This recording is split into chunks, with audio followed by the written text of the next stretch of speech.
Hello everyone. Hello. And welcome back to the great Chronicles.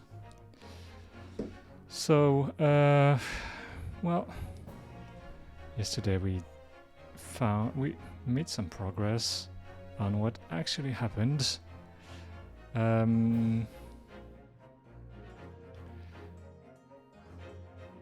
I don't know if I like that. I mean, Mr. Natsume is going to be it's going to clear his name, but I mean, Miss Green, it's going to be so sad. I don't know. It's kind of weird. But well, you're going to have to. Well, we'll see where it goes. Pretty sure it's going to be her, but who knows? Maybe it won't. Anyway, tonight I prepared my Merriam-Webster, just in case, because you know, words. Then we can just get back to it.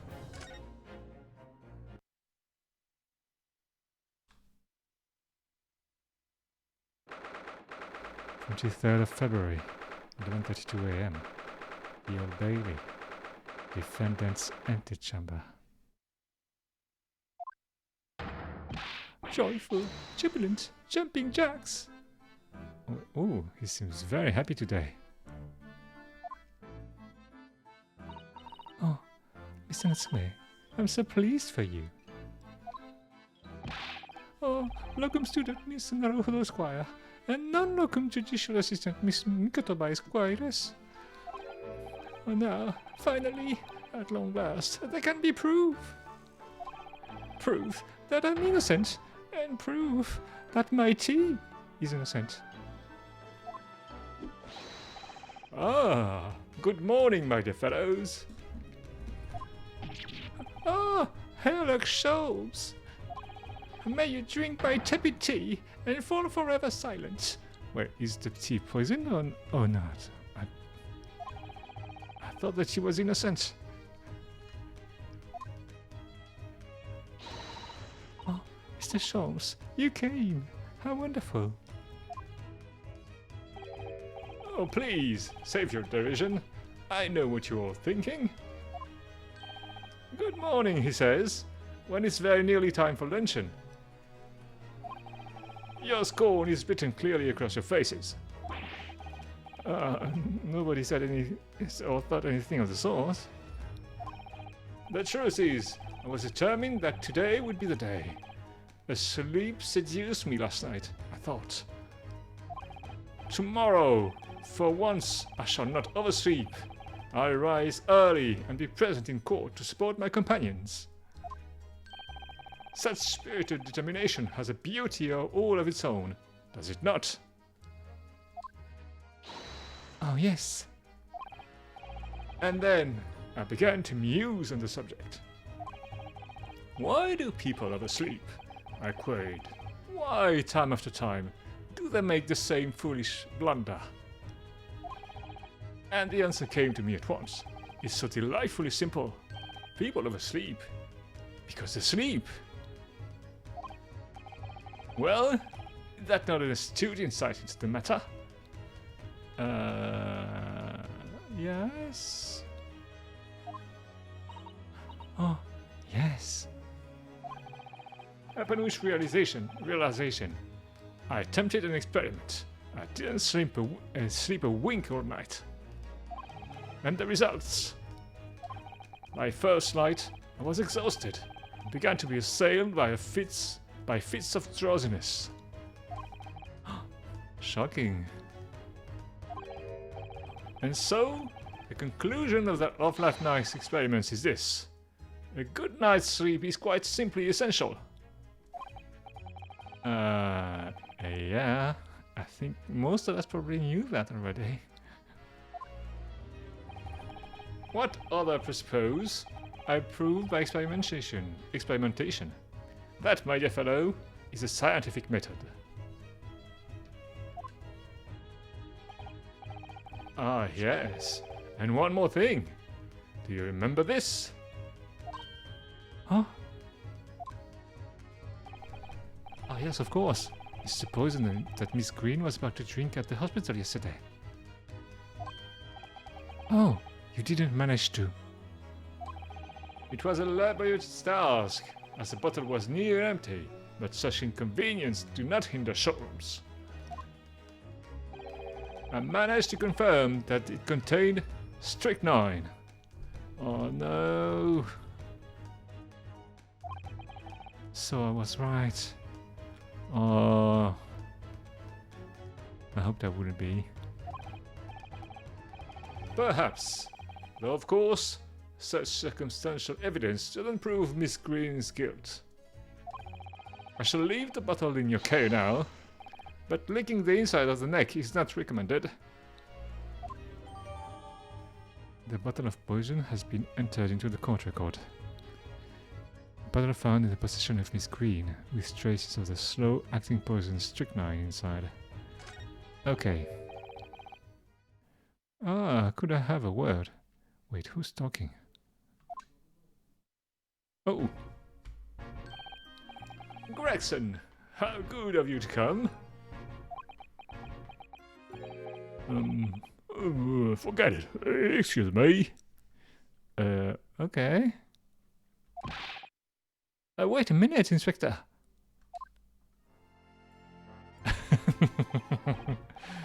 I don't wish to make a nuisance of myself. Oh, from the look of your on your face, I'd say it's someone else who you think is making a nuisance of himself. Oh, my dear Inspector, please speak freely. Pretend that I'm not here.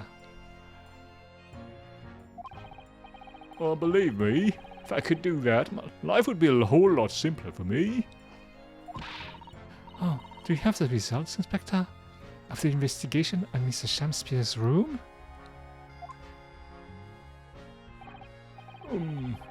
Not yet. Shouldn't be long though. No, I'm here about something else.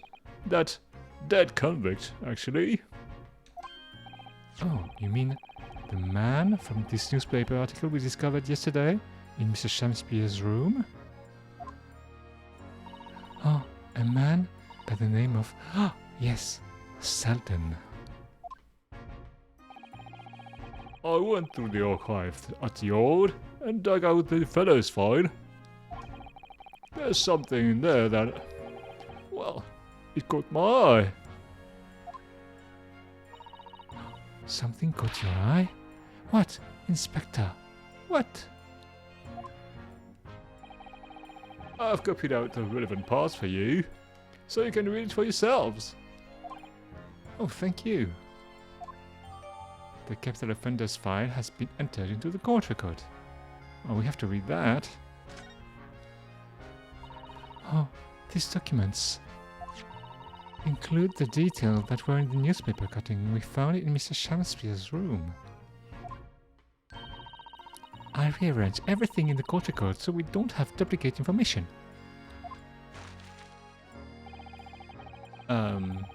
Why are you giving us a copy of this important file, though? Well, you're the ones who turned up the clue in the first place, aren't you?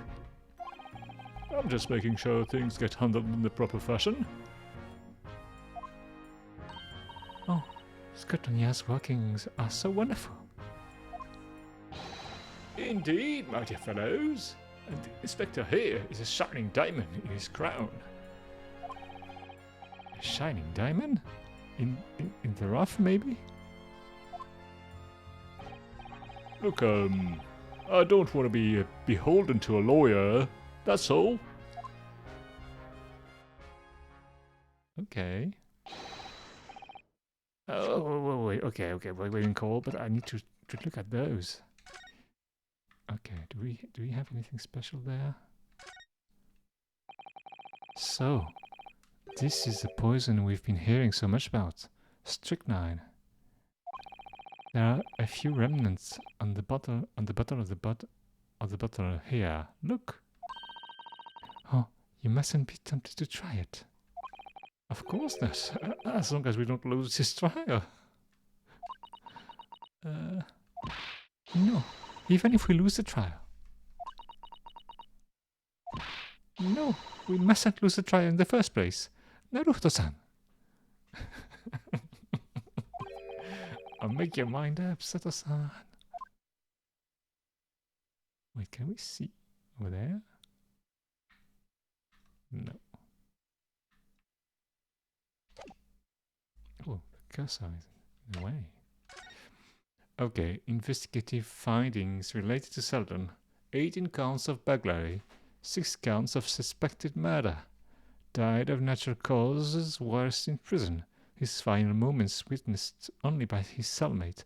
His cellmate was Mr. Shamspeare. The estimated £1,000 worth of loot he stole remained unrecovered. And £1,000 at the time was quite a lot. Condemned criminal dies of natural causes in prison. Manchester's Strangeways prison announced the death of convicted murderer and burglar Sheldon by natural causes in the early hours this morning. He had been suffering with fever since the end of October. Alerted by the shouts of his fellow cellmate, medical staff arrived to find him already dead, before his capital punishment could be carried out. Okay, so it doesn't link to the Shamspeare, but probably we're going to find that out during the trial. Oh, wait a second, wait.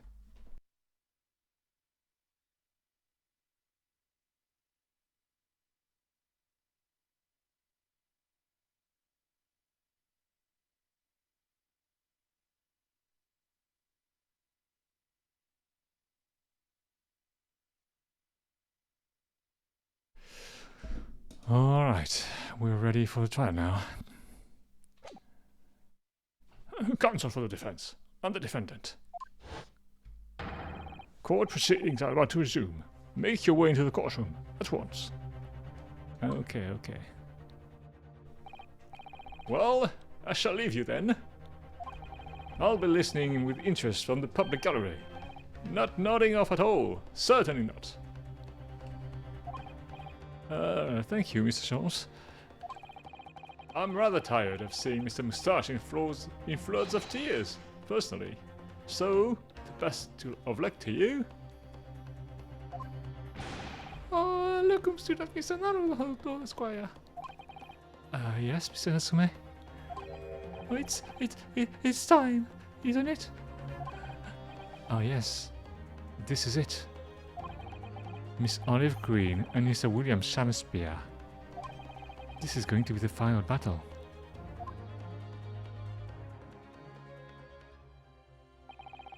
I won't really have saved Soseki-san until I've exposed the whole truth of everything that's been going on. But it's all coming to a head now. You can do it, Rinsuke. You have to.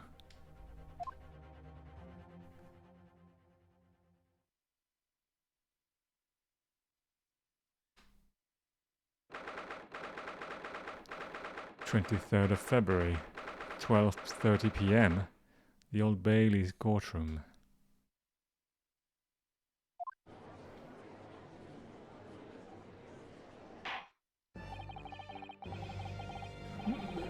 In the name of Her Majesty the Queen, I hereby declare this court to be in session again now. Before the recess, we heard a most startling accusation from the defense. Namely, that the victim of the case we heard here only a few days ago is the true perpetrator of this incident. A reckless, rash, and prejudiced charge of wrongdoing, in my opinion, my lord. However, the prosecution has tried to extend every courtesy to this amateur newcomer from dubious eastern shores. Thank you for that backhanded consideration. A rather cold assessment from the Honourable British Prosecutor, I must say. So, Lord Van Zeeks, is a new witness present and ready to take the stand?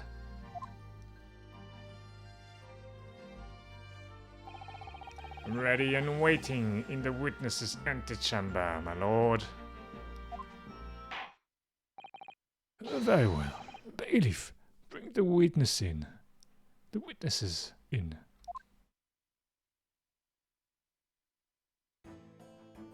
She's painting during the trial? Really? Witnesses, state your names and occupations for the court, please. Oh, William Shakespeare, my liege. For mine occupation, I can say only that I be a tragic victim to be pitied. Currently unemployed, in other words. Oh, I'm Olive Green. I'm a fledgling artist. Well, no. Not a fledgling, really. A hopeless failure who's too weak-spirited to admit she has no talent, I suppose. Also currently unemployed, in other words. Oh, what a coterie. Mr. Shakespeare. Oh, my lord, I am thy humble servant. I'm afraid that you are no longer merely the victim in this affair. The possibility has been raised that you are in fact the assailant, intent on taking the life of your fellow lodger. The part you have played in this whole business will be thoroughly scrutinized, I assure you. Oh, I would for naught else, my lord. Miss Green. Oh, yeah, yes? You are aware of the reason you have been summoned to this courtroom today, I presume? Oh, yes. The officer did explain. He said I poisoned this ridiculous buffoon. And? Do you accept the charge, Miss Green?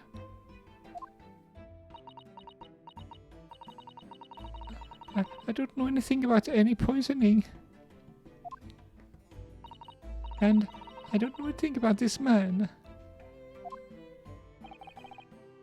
Oh, come, lady. Die to live. What? Verily, I know not thy prickly, pea-pigmented personage. Very well. Let us proceed with the matter at hand. That being, to ascertain whether or not Miss Green has any involvement in this affair. Oh, it's all very strange indeed. Why would you suspect me? I barely ever go to the East End anyway. It so happens that I passed by that neighborhood 6 days ago, that's all. And on the night that this man was poisoned, I was still in hospital, fighting for my life. Yes. Having been unfortunately caught up in the incident on the street outside of the Guider household. An incident that rendered you unconscious for some 3 days. Oh, I was struck in the middle of my back by a knife, through no fault of my own, and now I'm under suspicion. What other irrelevant thing might I be suspected of? It's all very disturbing. Your energies may be better spent worrying about random knife attacks, I feel. Miss Green. Oh, at this point in time, all that appears to connect you with Miss Shakespeare's lodgings is in the Briar Road incident of six days ago. That's why We would like you to testify formally now about exactly what happened. Oh no! The incident 6 days ago? Or you mean you want me to relieve that awful accident? Unfortunately, yes. Please tell the court what happened that day. And of course, we will be interested to hear from you about your movement that day, too, Mr. Shakespeare. Eh? But what happened 6 days ago is nothing to do with me being poisoned. Let us proceed, then. The witnesses will present their formal testimony to the court. On the subject of the incident that took place on Briar Road the evening of the 17th of February.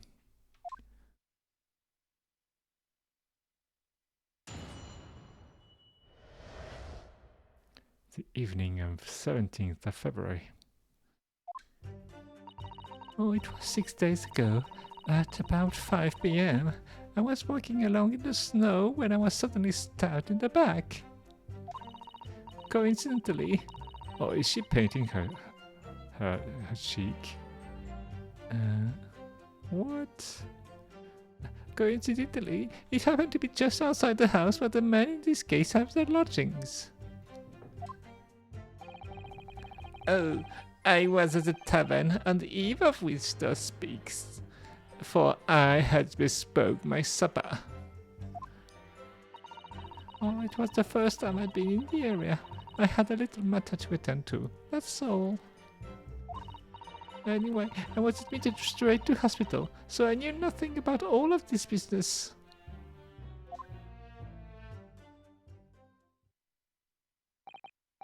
Yes, a second incident inside a week at what I believe to be aptly described as the haunted lodgings. One can only presume this is a most unfortunate coincidence. Meanwhile, you say you were not in your room, Mr. Shakespeare. It was the following morn when I did awaken that I learned from the dire events. Mary, what a commotion did the officers of the law make on the floor above mine? Oh, when Sasaki-san were arrested on suspicion of attempted murder. As suspected, there's nothing connecting these two witnesses but happenstance. It's true. It does seem as though they're unrelated at first glance, but I'm not so sure. There's something lurking in the shadows here. I feel certain of it. And this is my one and only chance to expose it. Counsel, you may now cross-examine these two witnesses if you wish. Oh, yes, my lord.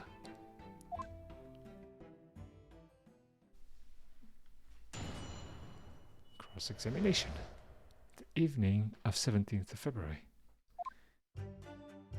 Oh, it was 6 days ago. About 5 p.m. I was walking around in the snow when I was suddenly stabbed in the back. Hold it! I'm well acquainted with the case. I'm sorry you had to go through that. Oh, it was awful. I still can't believe I was unconscious for so long. And I woke up to find that the case had been solved and the culprit arrested. Yes, the incident has been resolved already. Perhaps it would help you to consider it a bad dream that ended with your awakening and should now be forgotten. Oh, yes, I suppose so. Thank you. Oh, but before you put it completely behind you, Miss Green, I need you to remember the details one last time. You must tell the court exactly what happened that day, for us to arrive at the truth about this new case. The trouble is, there's nothing to tell, really. I was just walking along the pavement. Coincidentally, it happened to be just outside the house where the men in this case have their lodgings.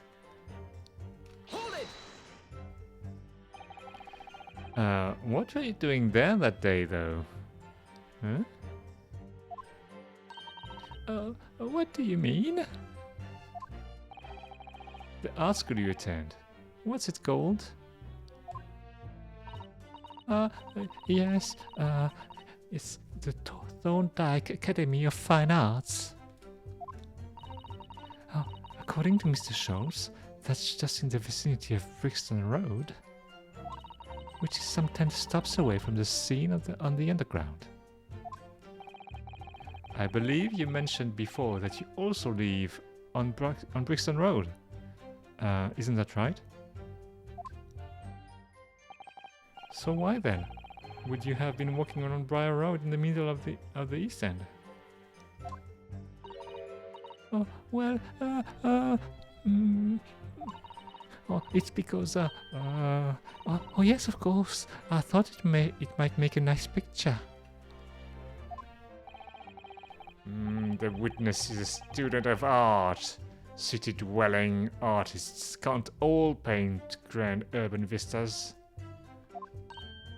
Oh, that's right. I happen to like the crumbling look of that part of town.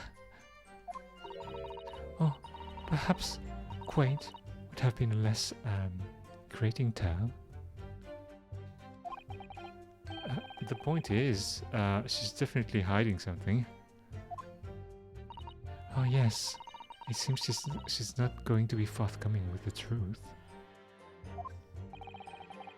Oh, if she's trying to hide why she was there that evening, it must mean there's a reason for her not wanting us to know. That's the key to this. And you, Mr. Shakespeare, on the evening of the incident 6 days ago, would you tell the court what exactly you were doing? Oh, 'twould be my pleasure, sir. Sorry. Wait, how do you pronounce that?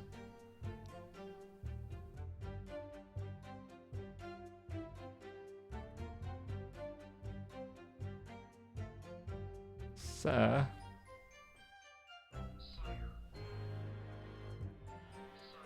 Oh, Sire. With my pleasure, sire.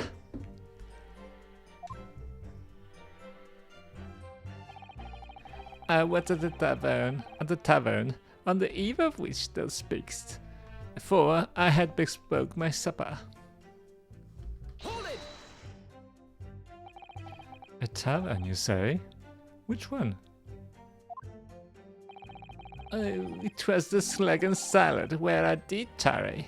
'Tis a jewel in the East End. And a little unexpected, I feel. Eh? What do you mean, Lord Van Zeeks? The Slag and Salad offer unusually fine dining, for the locality at least. Not an establishment you'd expect to be patronized by a man with not even a crumb of bread in his room.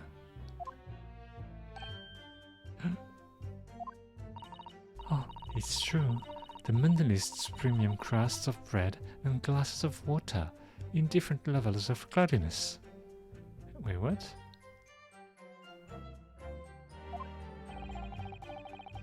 I would have expected grubbery in the local vicinity to be more appropriate to your means.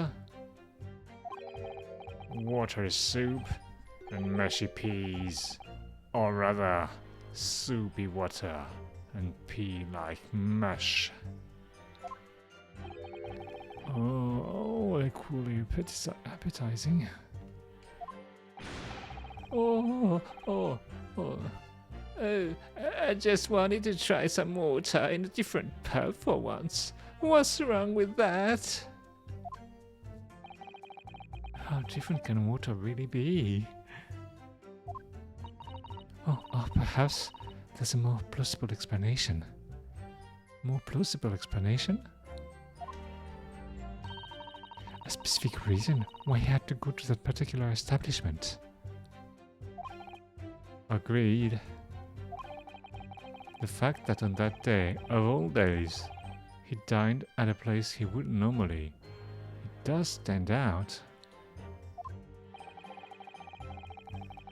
So, Mr. Shakespeare's own actions on the day of the incident 6 days ago were slightly suspicious. I wonder if we have some evidence that can explain those actions. Do we have evidence?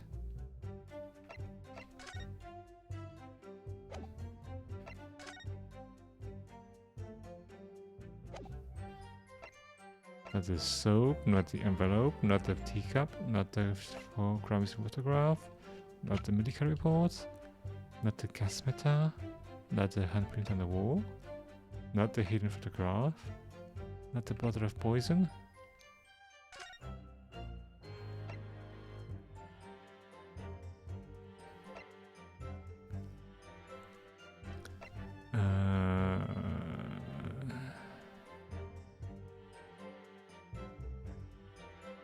When was this? I don't think we don't have evidence. Don't think we do. Let me save because you know.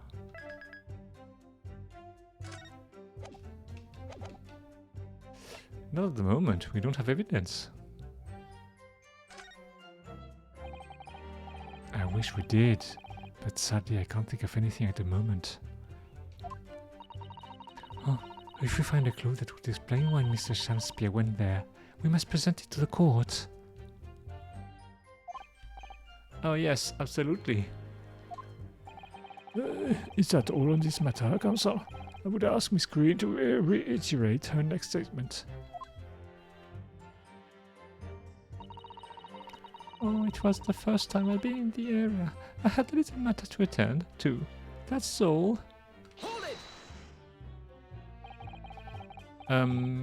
What little matter, Miss Green?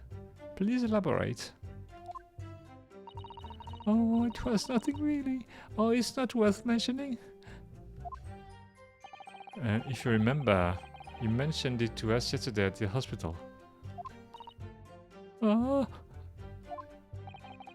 It was related to the card you were holding.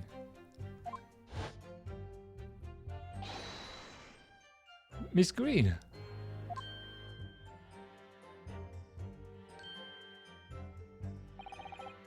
What was that?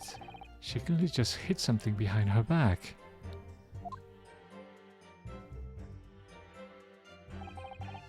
From memory, I believe the card contained a note that read, "I have information regarding the death of Duncan Ross."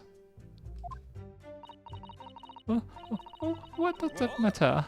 This has nothing to do with Duncan. Do you have anything to say? Excuse me.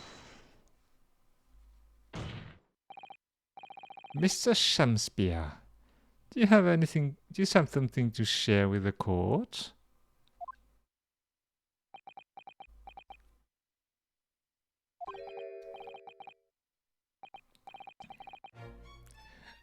To be or not to be? That is the question. Pray, forgive me. The great password springeth from within me with a thought. Yeah. Oh, don't tell me. It's because you're possessed by Shakespeare's spirit, right? Hearing Miss Green's words a moment ago seemed to make you think of something. Something of relevance, perhaps? Nay, nay, sir. Sire, 'twas nothing at all. Presumably, you know the name, though. Mr. Duncan Ross, I mean. After all, you were both lodgers in the same house.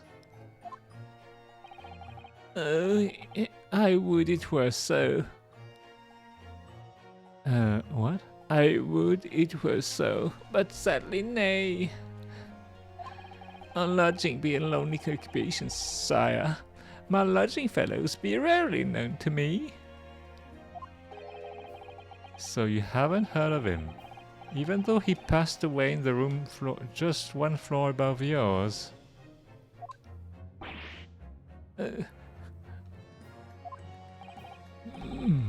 Miss Green. Me, my lord? Have I done something wrong? The card that mentioned before, containing the note, do you have it upon your person? I do, yes, but I don't need it anymore. In fact, I should throw it away, really. Before you dispose of it, the court will take it as evidence, please. Oh, Miss Green's card has been entered into a court record. It's the envelope.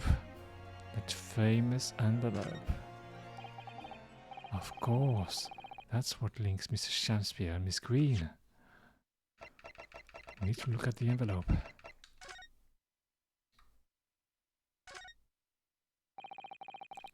The envelope has been ripped open rather carelessly, hasn't it? Miss Green strikes me as the type to open correspondence more neatly than that. Ah! Oh, what is it? The way the envelope is torn.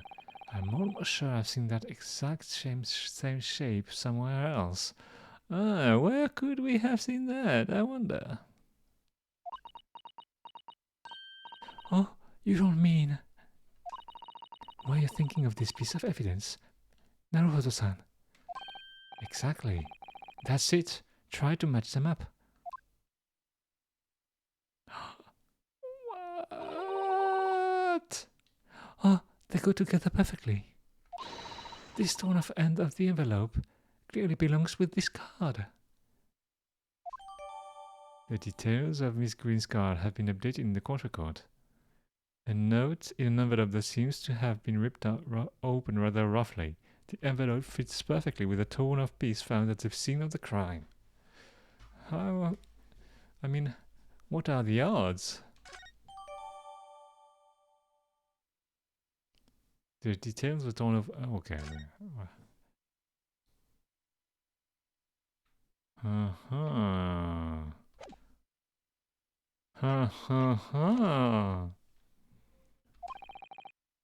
It's Duncan Ross. Now continue with the testimony, please, Miss Green.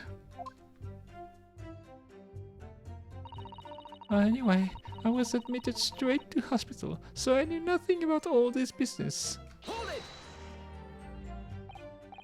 Oh yes, you didn't regain consciousness until the day after the trial, did you? In the early hours. Exactly. So how could I have had anything to do with it? And yet, you still hold me here to court like this. Honestly. So, at the time of the poisoning, the witness was unconscious in her hospital bed. Hospital bed. Could there be a more airtight alibi, I ask you?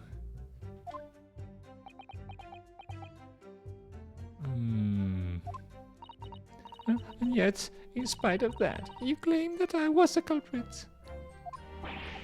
Well, But you certainly haven't produced any evidence to support your wild claim, have you? None at all. There you have it. The good lady has yet to see evidence. My learned Nipponese friend. Oh, I'm working on it. Counsel, I will point out there that the jury's next decision will be final. Oh, we're really up against the wall here. Oh, Naruto-san. You pursued Mr. Shamspears wonderfully. Yeah, there. Shamspear, wonderfully there. Oh, it's worked out well, hasn't it? We have a new clue at last. Alright, now I need to put off a really insightful objection somewhere. Oh, well. As you've managed to expose this promising new angle, I wonder if you should perhaps try to develop that. Yes, of course. And yelling out objections isn't necessarily the best way to do that, I suppose. Objection! Okay, 6 days ago, okay. Coincidentally, outside the house where the man in this case has lodgings. There was a tavern in my here, okay. It was the first scene. First time I'd been in the area, I had a little matter to attend to, that's all. Anyway, I was in Mrs. Straight's hospital, so I knew nothing about all of this business.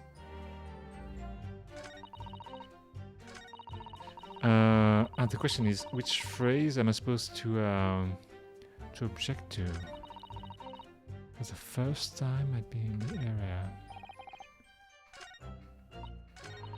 Okay, it was 6 days ago.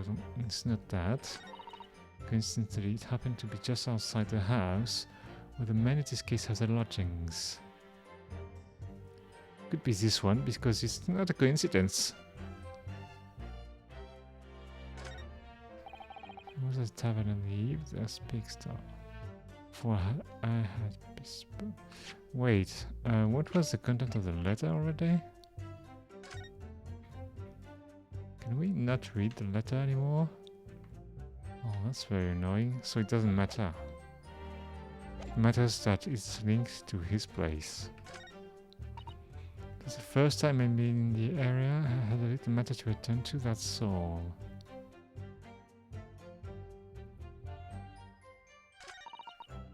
Anyway, I was admitted straight to hospital, so I knew nothing about all this business.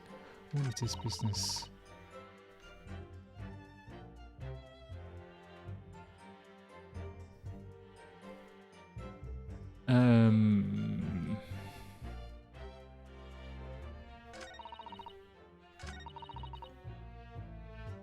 I think I'm gonna present on this one.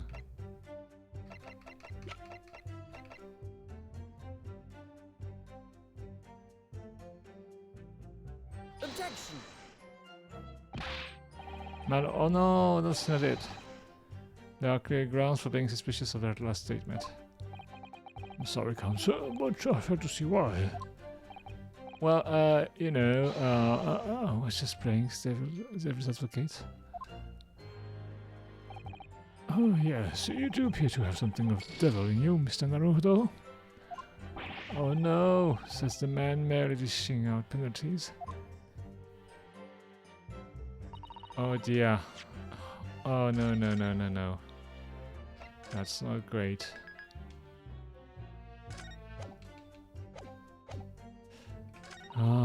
Anyway, was it admitted straight to hospital? Wait, because when we pressed, oh, come on now, I didn't want that.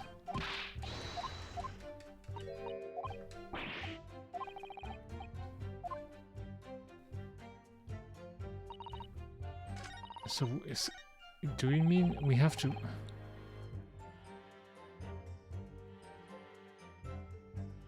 Hold it! We have to press this again? A tavern, you say? Which one? It was the slag and salad where I did tie.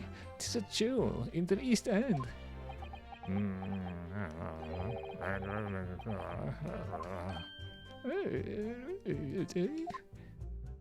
Oh, what do you mean, all of these? This sounds... okay, we've been through that already. Oh, it's true. I would have expected... Where is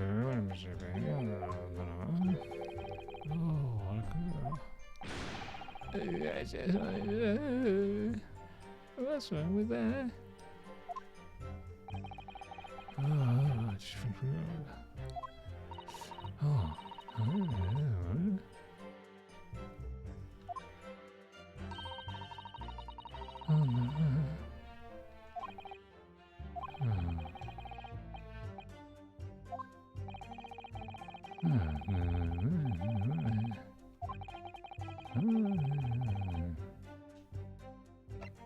Can we present evidence? I feel like it's not it. Mr. Shakespeare. Yes, sire. On the day in question, is it not the case that you visited the Dragon Salad, a place you don't normally patronize? For a very particular reason? I don't know what you're talking about. Pray, if thou hast some purpose, speakst. Very well. I will present the court with evidence. Evidence that explains why you had to be at the Slug and Salad that day. Namely, the letter?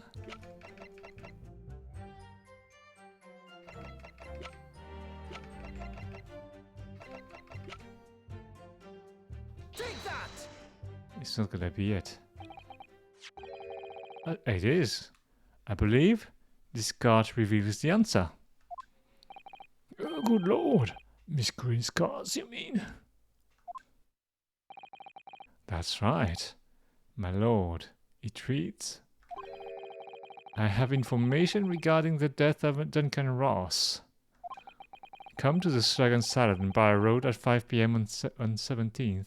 Oh, I forgot this part. Don't tell anybody else about this letter or the meeting. It is a matter of utmost importance. Mr. Shakespeare, your actions on the afternoon of Miss Green's stabbing are exactly as described in this note.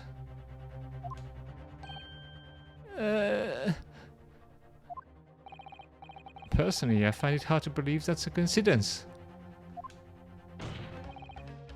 Don't you, Mr. Shakespeare? Well, oh, excuse me. Can I say something?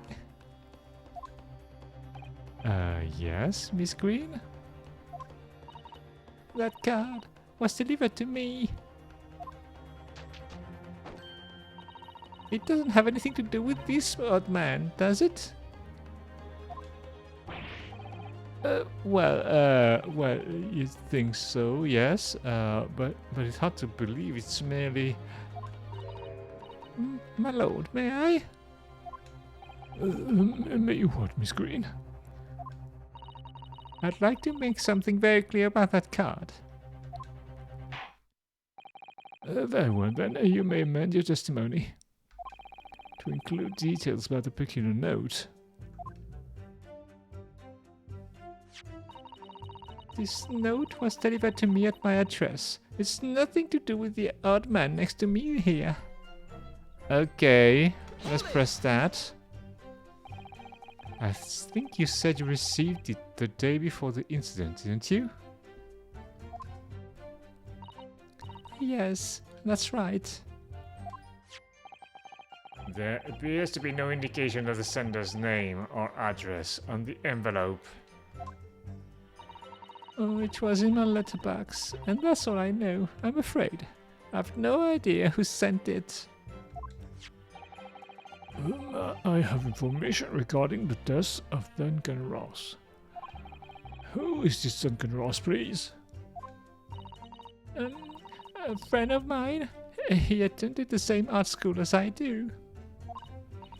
He passed away in a tragic accident a month ago now, though. I wasn't sure what to make of that note, to be honest, but in the end I decided to go. So you found out that. So you found out what the information was? Of course I didn't. You're not thinking straight. Whilst on her way there, she was stabbed in the back, as my learned friend hopefully remembers. Ah, yes, of course. Oh, she never made it to the meeting. Oh, not what's that. Oh no, not that again. Come on now. Okay. 6 days ago. Okay, where's the tavern? Was the first time to attend. This note was delivered to me at my address. Nothing to do with the odd man next to me here. Okay. Is that so? Objection! The day before the incident, exactly 1 week ago now, this note was delivered to your address. And upon carrying out the instructions in the note, you found yourself in hospital. Yes, I did. It's terrible. Everything that happened to me. Yes, it is terrible. If it's all true, that is. What do you mean? Miss Green, have a look at this, please. It's the torn off end of an envelope. Oh, Is it? And it so happens that it fits together perfectly with the envelope of the note you received. oh, where did you find that? In Mr. Shakespeare's room. Eh? In my room? Mr. Shakespeare. Do you perhaps remember this note from somewhere? Well, Your actions that afternoon follows the instructions in the note to the letter. Come to the Slag and Salad in Briar Road at 5 p.m. on 17th. And so that's exactly where you went.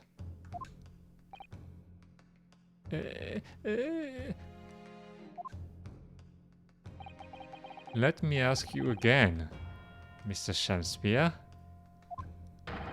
You already knew about this note, didn't you?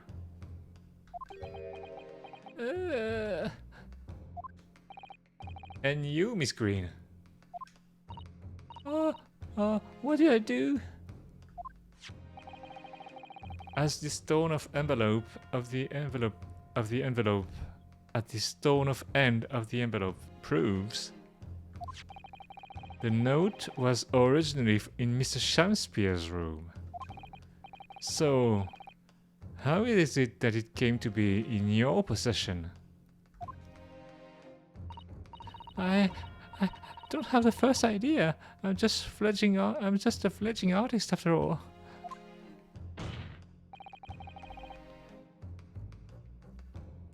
There's only one explanation.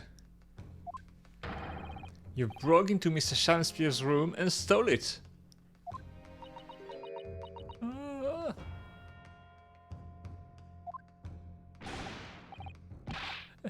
You did what? Sorry, thou hast what? You broke? Thou were in my room? What on earth do you want with me?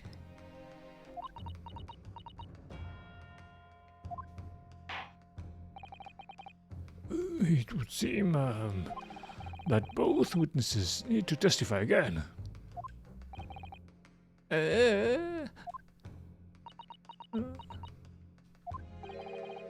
Miss Green,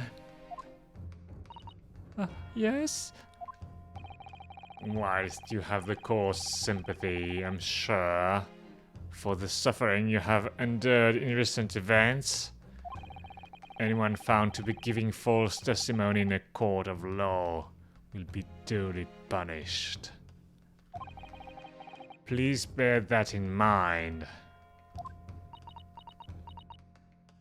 Oh yes, I know. Very well then, witnesses. You will give formal testimony again now. On the subject of this curious anomaly regarding the note Miss Green claims to have received. And my hair is straight right now. The anomaly of the note. Ugh. Oh, I do remember now. 'Twas a week ago, peradventure, that note was delivered to me. And the day therein I did tarry a long hour at the Slug and Salad, yet nobody came. Thereafter, on the evening, I shared the company of the Japanese fellow. I did see the note had vanished. Oh, I don't know what you mean.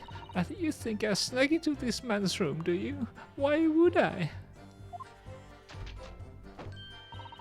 I can point out the villain here. And as for that torn off piece of the envelope, I don't know anything about it.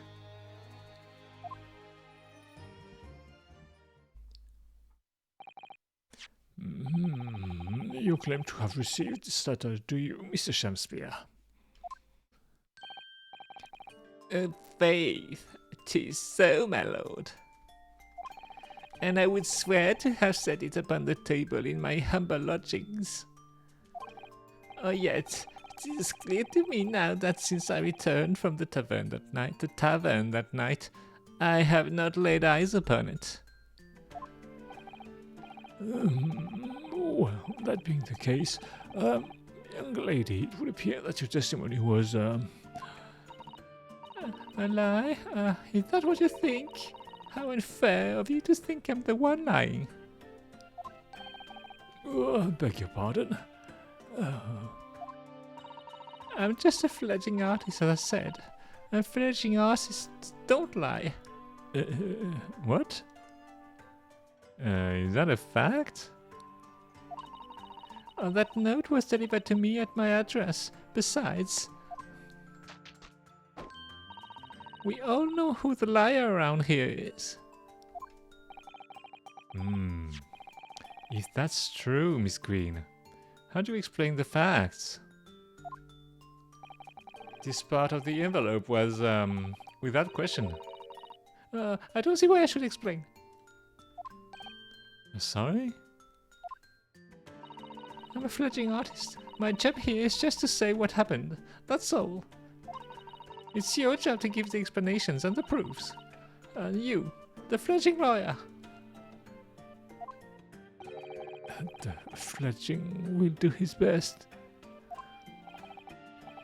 Evidently, my learned friend's cross-examination is our only hope of learning the truth. Well, counsel. I'm ready, my lord.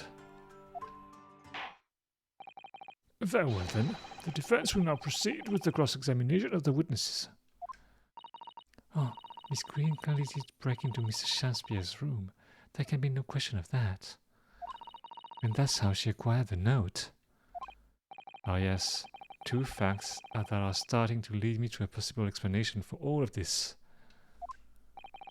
And it's not a pretty one.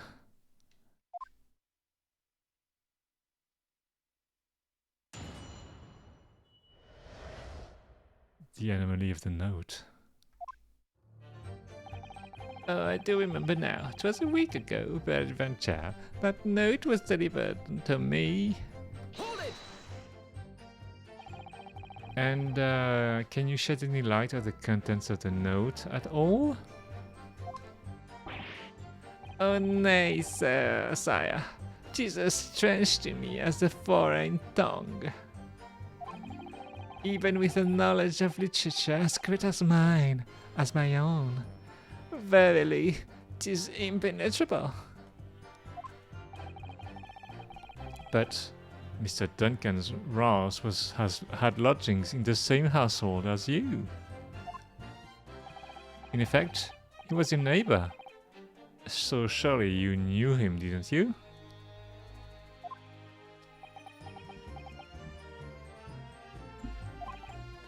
Alack, if the choice is betwixt I knew him and I knew him not, then 'tis with foreboding that I be forced to declare we were by some small measure acquainted. Despite your claims, though, you followed the note's instructions and went to the Slug and Salad. Presumably that was nothing to do with your knowledge of literature? A merry note will have the better of me, sire, save for the lure of curiosity. So it is true. I was compelled by mine own eager heart to betake myself to the tavern. Yet in the end, my curiosity was not satiated.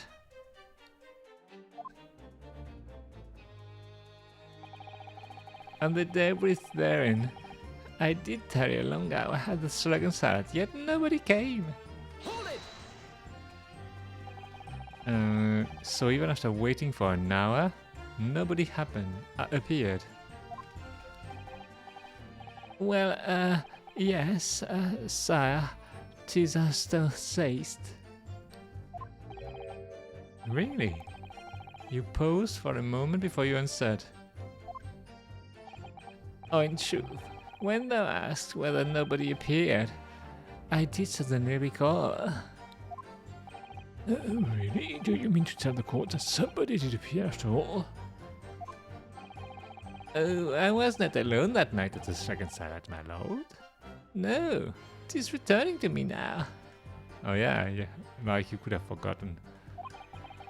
I did treat my lips to almost clear water, and mine innards to a premium crust of bread.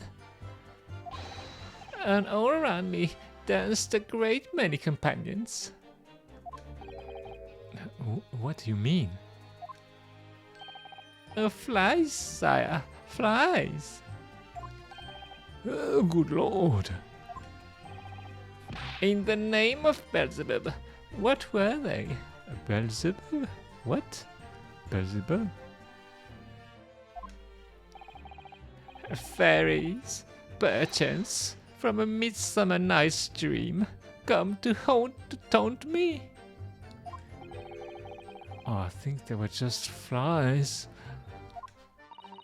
Oh, I can't help thinking that the flies ought to choose something more wholesome to buzz around. Is that wrong of me? Oh, Sassy-san. So Sassy-san. Thereafter in the evening I shared the company of the Japanese fellow. Okay. Hold it! When exactly did you notice it had gone missing? Oh, such idle thoughts ne'er occupy my mind. I am busied with greater ideas. In other words, you didn't notice. Several days passed between your outing at the tavern and Miss Natsume's visit to your room. Oh, yes, it would appear that a note disappeared sometime in that interval. Oh, such idle thoughts ne'er occupy my mind. I'm busied with greater ideas. Oh, you already said that.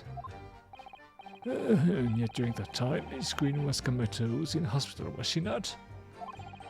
Clearly then, she could not have been stealing things from Mr. Shakespeare's room. Oh yes. Yes, of course. Oh, it all ties up nicely. Wow. Oh, it's all some sort of misunderstanding, isn't it, Mr. Prosecutor, sir?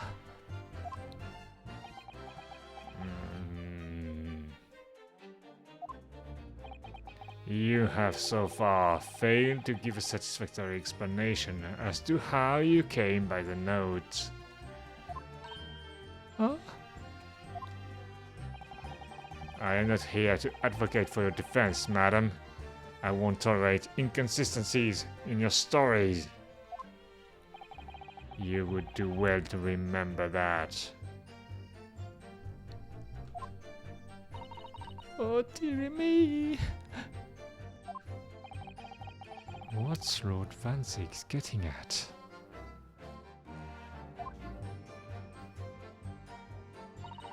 Oh, I don't know what you mean. It's... You think I snuck into this man's room, do you? Why would I? Hold it! It seems that this note was actually delivered to Mr. Shamspeare about 1 week ago. Oh, does it? But for some reason, it ended up in your possession. I can't think of any way that could have happened, except for you breaking into Mr. Shamspeare's lodgings. Objection! But for what reason would the witness have done that? Ah, I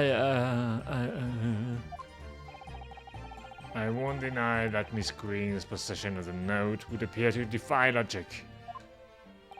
However, until and unless her involvement in this case can be proven in some other way, any further pursuit of this note is meaningless.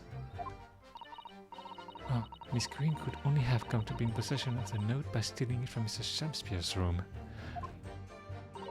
And yet, there's no obvious reason why she would have done such a thing. But there is! We already know! What if there was some other reason she broke into his lodgings though? Oh yes! We should pursue that idea. Naruto-san! We're close now. I can feel it. We're so close to a breakthrough.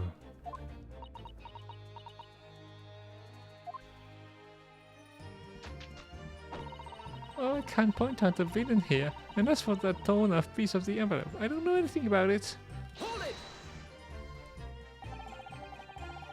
So you don't want to tell the court the truth about the letter?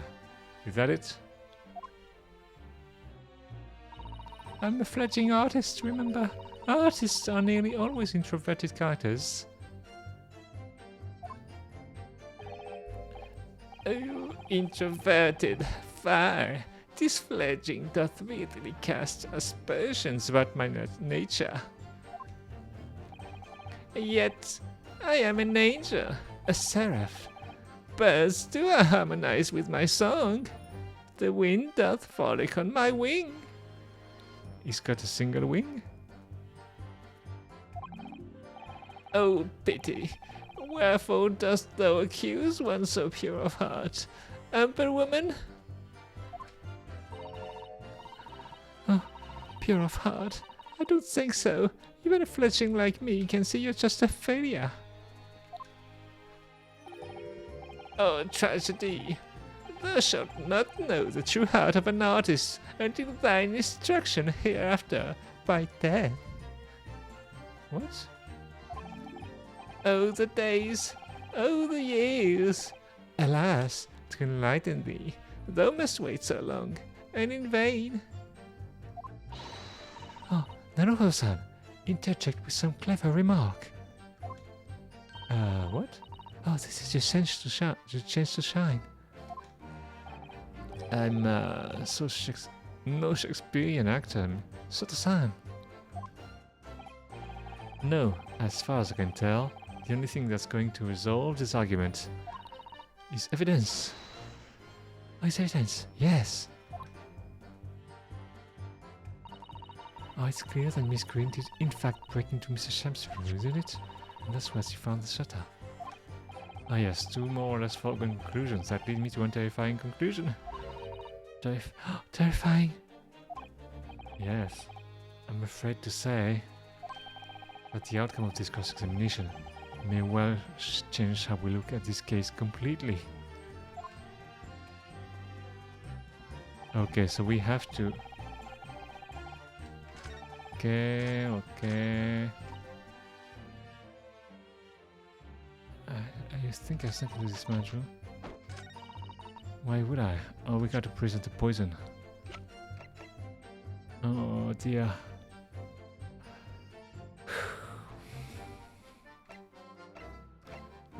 I don't want to do it, Miss Green, but you did poison the man. Objection! Yesterday, at the hospital, we saw you with this bottle. This bottle. a bottle of poison. And though the contents spilled during the course of our meeting, a small quantity remained.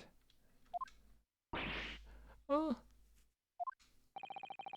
According to the defense's independent analysis, Mr. Jones's chemistry said,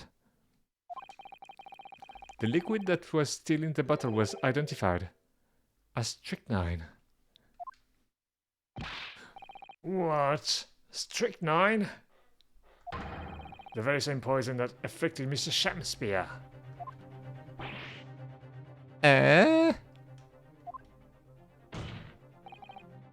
Miss Green, you broke into this man's lodgings for one reason, and one reason alone.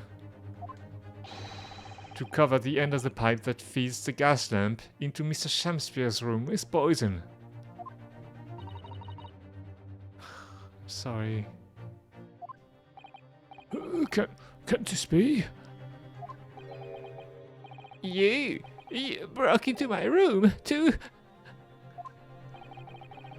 May seem incredible to the court, but from the remaining clues, there is only one logical conclusion that we can reach. The person who attempted to take Mr. Shakespeare's life with poison was you, Miss Olive Green. Oh dear. Oh dear. Oh dearie me. Well, she did fall backwards. Order! Order! Counsel, are you seriously suggesting this woman put poison on the end of the gas pipe with intent to kill? Yes, my lord. There's no other way to explain the facts. But if Miss Green intended to did indeed set this odious trap 6 days ago, and the victim had put his mouth on the pipe that very evening as expected, the attempted murder would have happened 6 days ago, surely.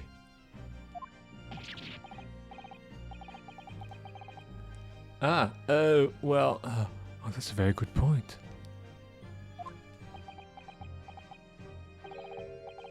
Perhaps not, my lord.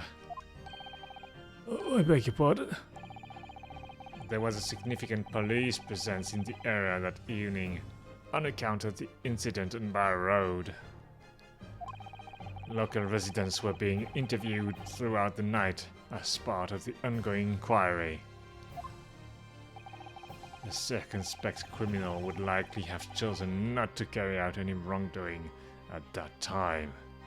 Wow, it's all wrapping up so neatly. Lord Van Zeeks. Oh, and of course, the following morning, there was more activity at Mr. Shakespeare's address. More activity? Oh, yes. You mean his fellow lodger, Mr. Natsume, being arrested on suspicion of murder, and then he was arrested and he wasn't there for a while. Oh, that's right. And as the defense has already proposed, Mr. Shakespeare was meddling with the gas in the pipe for a very sinister reason himself, to cause the gas stove in Mr. Natsume's room to go out, thereby asphyxiating the occupant. But once Mr. Natsume had been arrested, his room was under constant surveillance by the police. In the circumstances, Mr. Shakespeare had no reason to blow air into the gas pipe. His intended victim being in a prison cell. With the need to tamper with the gas removed, the poison in the pipe lay dormant. Oh, and then, 3 days ago now, the situation changed again. Right, Mr. Natsume's trial, which took place here at the Old Bailey, came to an end. Oh, the trial in which the man stood accused of stabbing Miss Green in the back, but was duly acquitted. Oh, that resulted in Mr. Natsume returning to his lodgings for the first time in 2 days. And that very night, his gas stove mysteriously went out, and Mr. Shamspeare was mysteriously poisoned. In conclusion, the poison that was present on the mouth of the gas pipe has been put there in the victim's room for some 4 days earlier. Mary!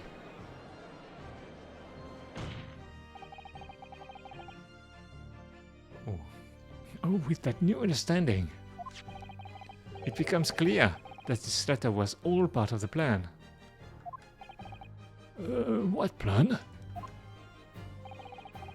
The court will recall that the note gave instruction to visit the slug and salad at 5 o'clock, and that the recipient should tell nobody else. The reason for those instructions are now clear. To ensure that the lodger will not be at home at the stated time. To make sure I wasn't home? Exactly. While you were out, Miss Green could safely slip into your room, knowing that she wouldn't be disturbed. You mean to say that letter Was written by Miss Green, yes. And in order to cover her tracks, she took it away with her when she left. Just after she smeared the poison over the mouth of the gas pipe in your room.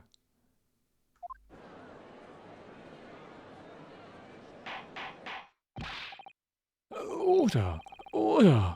Oh, what do you have to say for yourself, witness?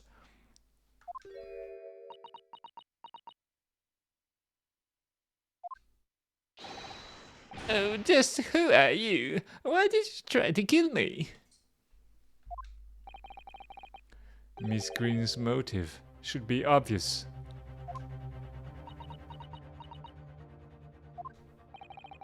It's all tied up with someone whose name we've heard several times already during the course of this trial. So, that's what's behind all this. You will share your apparent understanding with the court, please, counsels. Which person is behind this woman's motive for the attack on the victim's life? Duncan Ross, the love of Miss Green's life, who sadly passed away a month ago as a result of gas poisoning. Take that! Duncan Ross? That's right. Before the defendant, Mr. Natsume, took up residence in the lodgings at Mr. Gaidev's, somebody else was renting the room. Mr. Duncan Ross. I knew I heard the name somewhere else. It was all over the papers a month ago, when the man died in strange circumstances at the haunted lodgings. Oh, that does ring a vague. Oh, of course, yes. I remember now. The young man they claimed was strangled by the convict's curse, or some such. Well,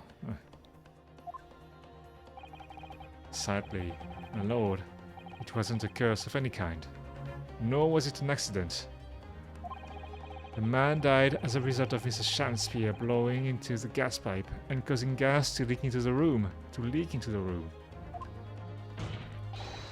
It was murder, plain and simple.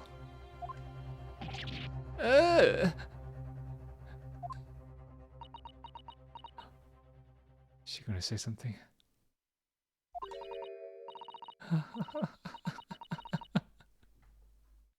Well, what do you know? What do you know? The world is so unfair.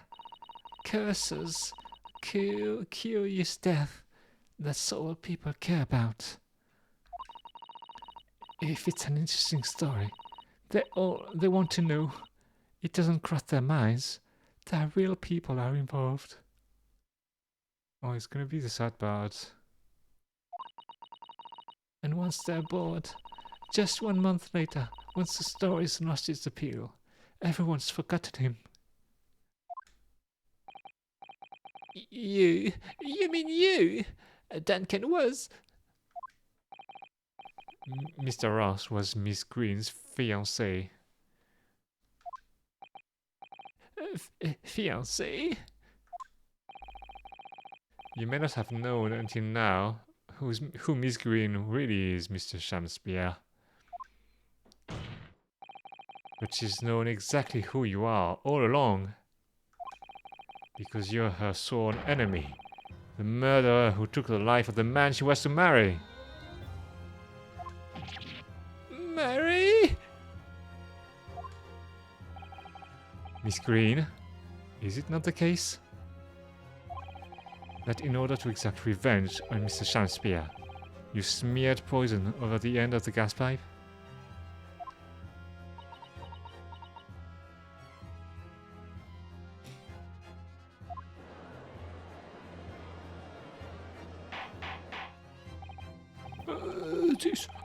This is all quite extraordinary.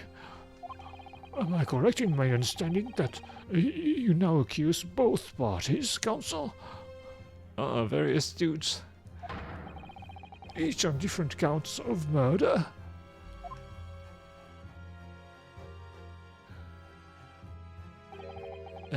Yes, my lord, that's correct. Objection! Inhaling so deeply, it appears that my fledgling learned friend has taken into a lungful of dubious gas that's causing his judgment to be clouded. What?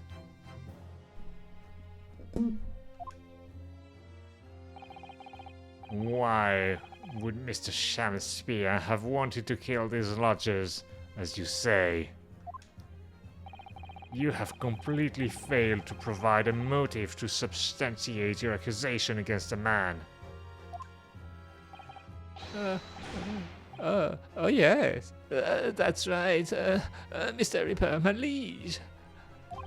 I have been slighted. This lie, all lies. I deny every utterance. And you have to forgive me, Mr. Naruhodo, sir. But I don't intend to admit to anything either. Oh, Miss Green. I'm sure you think I'm being very rude, but I'm not going to be sent to the gallows for the likes of this scoundrel. Objection! But you broke into the man's room. You didn't do it to smear poison on the pipe. If you didn't do it to smear poison on the pipe, what was your reason?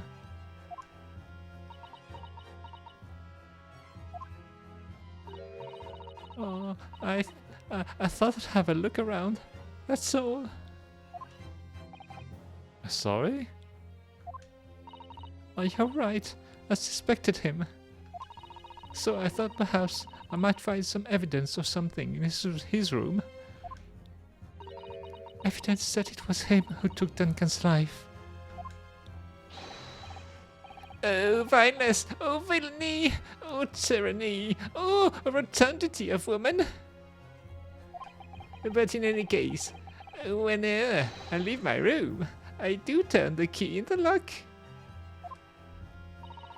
Oh, that whole place is falling apart. The locks on the door are no different. Duncan showed me once how to unlock the door with some turf and a piece of wire. Oh, awfulness! Oh, artfulness! Oh, tyranny! Oh, profanity of woman! We will consider you trespassing on some future occasion, but for now, tell the court what you found, what evidence your search revealed. Oh, well, I spotted the note that I'd sent him lying on the floor. when I went to pick it up, I noticed something. One of the floorboards was loose, and underneath it, I discovered a secret hiding place. Eh? Well, wait, we saw the marks on the floor, but I thought it was supposed to be Shadowspear's hands. Is it gonna be a bug in the story? Wait a sec.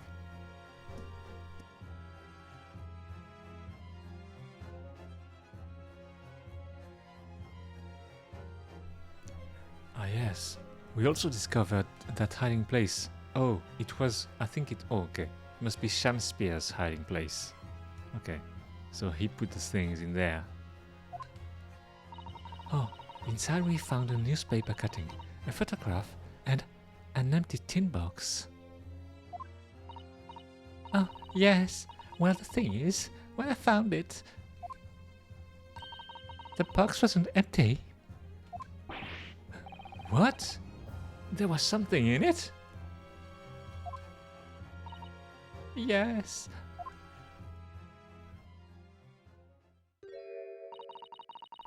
This rather nice key. Rather large key, you mean?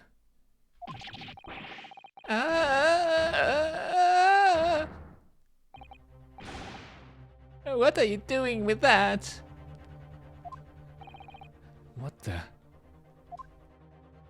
Oh, every ounce of color has drained from his face. Oh, give it here. Give it to me now. It's mine.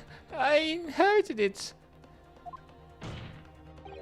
What was that, witness? What did you say? You inherited it? No, What's all this about? He inherited that key?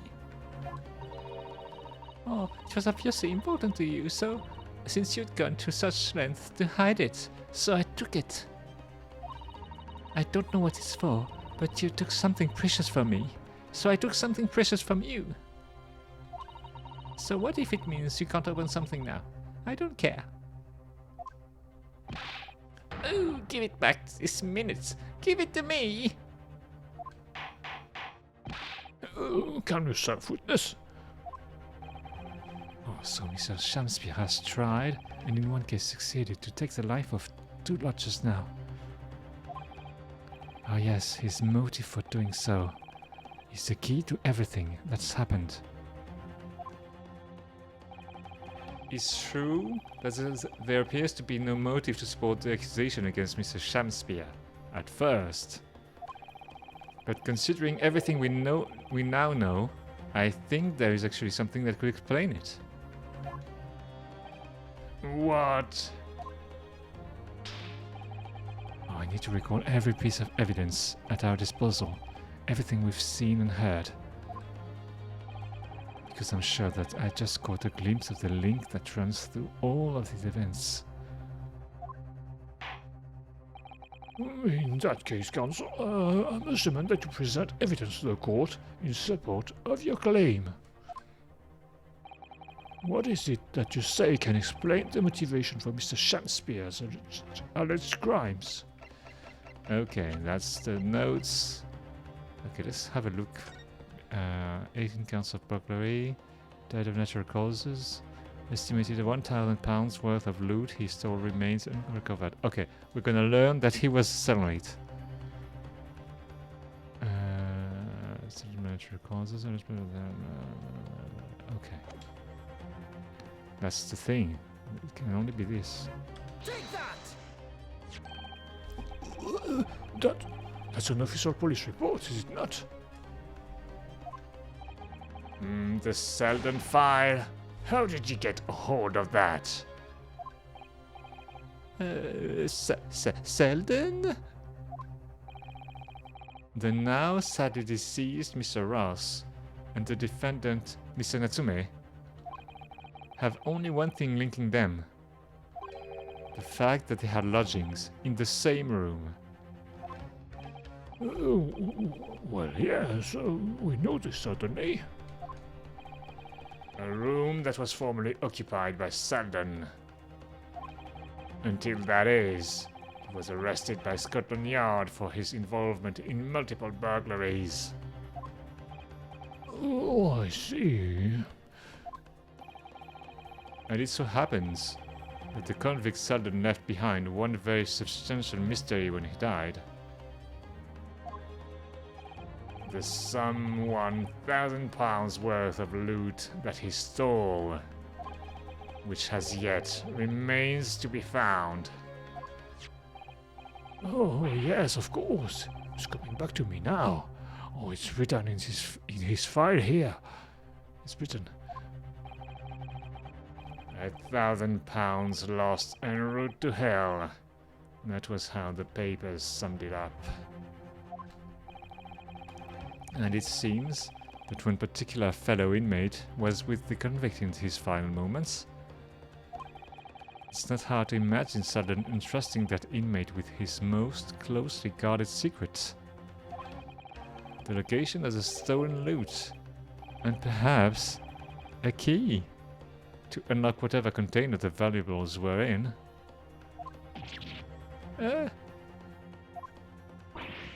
Oh, you mean this keys?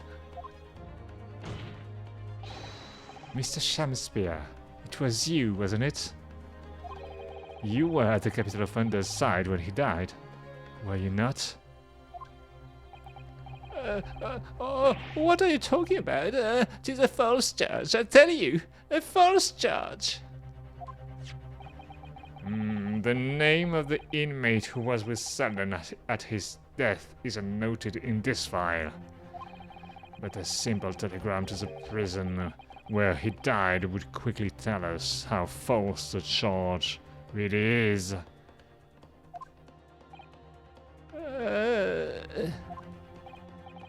But even if it's true, why would the man be so intent on killing every subsequent occupant of the convict's lodgings?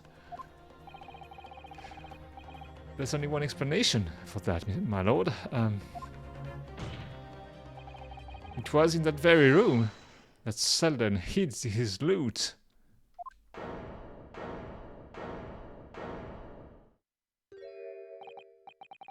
So, it all comes out.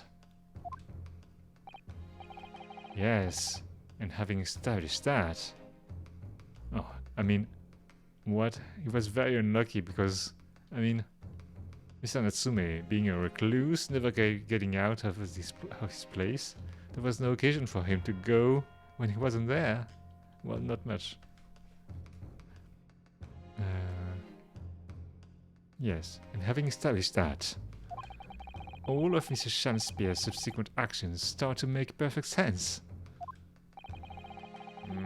When he was let out of prison following Selden's death, he made immediately for Mr. Gaidev's lodgings in the hope of renting Selden's old room. However, the retired army man was unable to offer him the accommodation of his choice. Because Selden's old room had already been let to somebody else, Mr. Duncan Ross.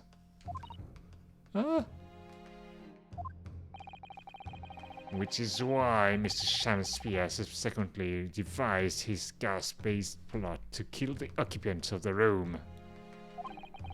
And when he was successful, he presumably intended to inquire about switching into the newly vacant room. However, a certain jittery someone had beaten him to it. Oh, Mr. Soseki Natsume. Oh, the defendant of this case, no less. So, you decided to use the ploy with the gas again, didn't you, Mr. Shamspeare? This time to oust Mr. Natsume. All for one simple and avaricious reason. To get your hands on the £1,000 of loot left behind the dead convict. Behind by the dead convict. Sorry.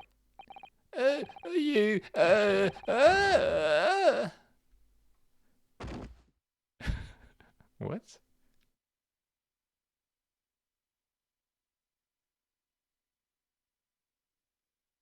Uh,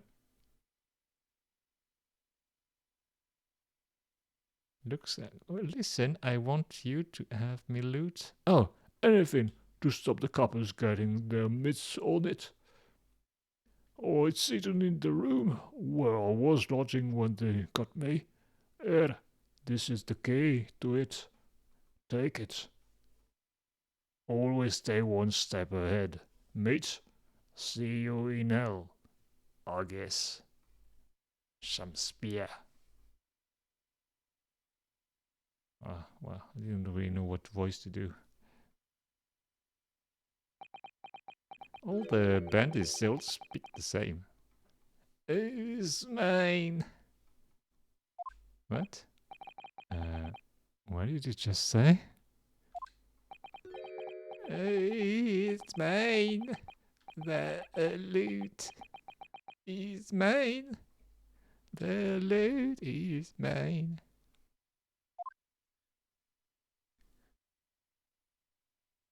Oh man, he's gone crazy. Mr. Shakespeare. It's all lies. I don't accept any of it. Why should I? After all, you don't have a shred of evidence. You can't prove I killed that fellow. So, I'm the victim here, remember? Isn't that right, ladies and gentlemen? If I don't admit to it, there's nothing you can do. You can't arrest me, for the time being anyway. Verily, you can't arrest a victim, can you? Isn't that right, ladies and gentlemen? Oh, I'm so close. I just need a few more hours. Oh, I swore to myself that I'd get my hands on it. And I can almost taste it now. Do you really think I'd just give up? Oh, there's no question in my mind now. This man is guilty through and through. Oh, but he seems so utterly intoxicated by the idea of that loot. I'm afraid that however hard you press him, he'll never admit to what he's done. Naruto-san. Oh, there is a way. Pardon? There's one way. I can finish him. Oh no! He's already committed the most heinous crime to get his hands on that loot. Which means all we need to do is find it first. A fine plan. Were it not for the fact that the police already searched the room following the death of Mr. Ross. If he's there at all, it must be very well hidden, indeed.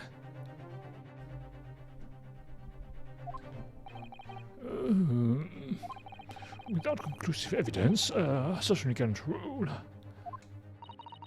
Oh, if only there was some way we could find the convict's loot quickly.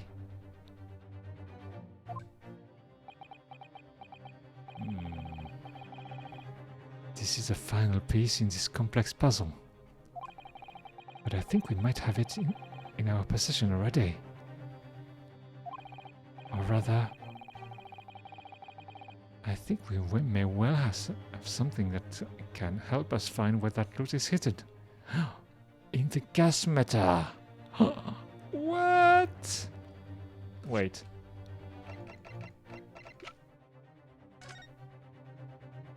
It's a big padlock, really, isn't it? Oh, that's a very sturdy looking padlock, isn't it? Oh, and the money box is sealed with beeswax too. So, if Mr. Sholmes were to get up to any mischief, he'd be found out immediately. Oh, Naruto-san, mischief of that kind is not the sort of thing that Mr. Sholmes would... you know you didn't finish that sentence, don't you? Well, anyway, It's understandable that the gas company would want to safeguard the money that's rightfully theirs. But it does feel a little over the top, perhaps, doesn't it?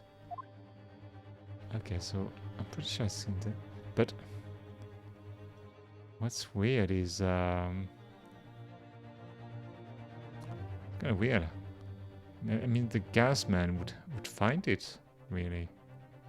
It's kind of strange.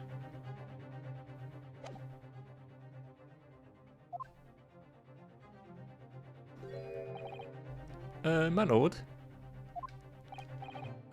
Yes, Counsel. The defense would like to make a proposal about how to find the late convict's hidden loot.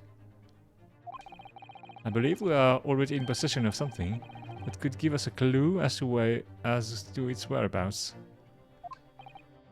Hmm.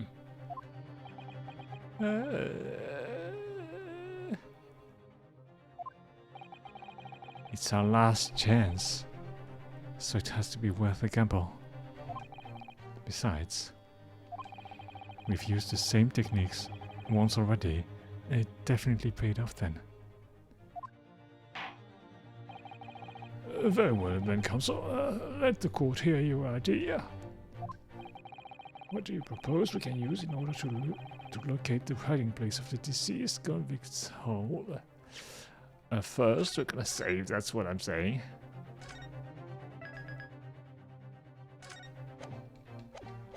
Okay. I mean, the gas method, that's the only thing we have.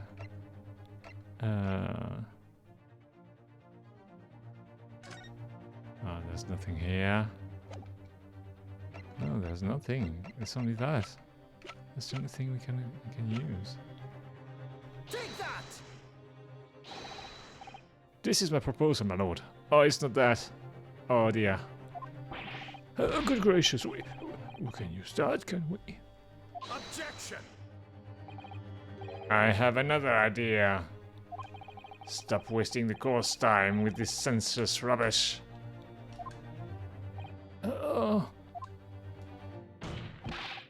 That is my proposal, my Nipponese friend. Oh, his proposal was better. Oh, we've already found one secret hiding place during the course of our investigation. Naruto-san. Oh, yes, I suppose we have. Though someone else beat us to it. What? Oh, the findings from the method we use are still in the court records. Aren't there? Really? Oh yeah, the findings. Oh, I believe he's proposing the same method again now. Oh, okay, okay. Which propose can use in order to locate the hiding place of the deceased convict's hole. Oh, alright, I get it now. Okay, the picture, handprints, skin prints, seeker gun. Take that! If I'm not mistaken, those are Mr. Shamspeare's handprints on the wall of his lodgings. That's right, my lord. Exposed as a result of the defense's independent investigation of the scene. Oh, based on a wonderful new discovery in the field of forensic science by the great detective, Mr. Sholmes. Great detective? Is that some kind of joke? Do you really think I'm going to be daunted by a man with such a ridiculous title? Look at how you dress, man.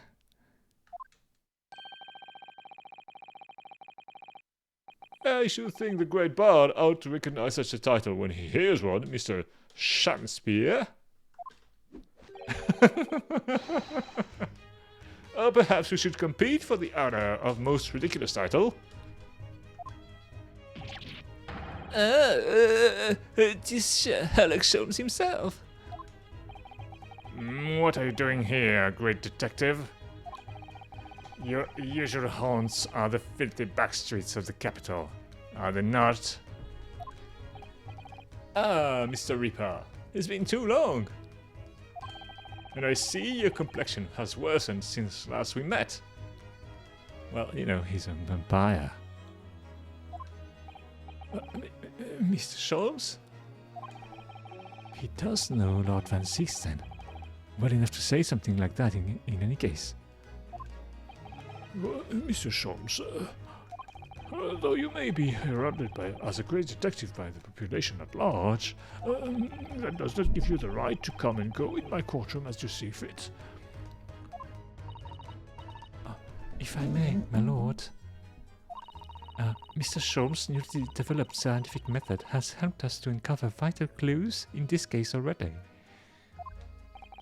Oh, clues, you say? I call them skin prints, my lord. My method identifies every location touched by an individual under scrutiny.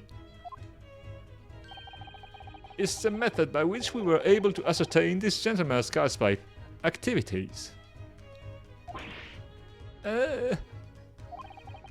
You need only a small sample of something the individual has previously touched to make an indicator solution.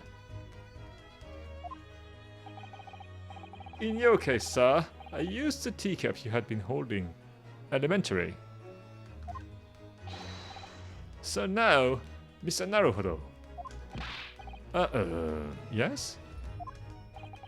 What am I to use as a sample to make the indicator solution this time? Oh, thank you for offering help, Mr. Jones. When the convict was arrested, was living in what is now Suzuki-san's room. We need a sample to help locate Selden's loot that's hidden in his old room. What form would the sample take? Can we present evidence? No, there's nothing there. No, we present a person. We're gonna present Miss Green. Or maybe we're gonna save first because, you know, you never know.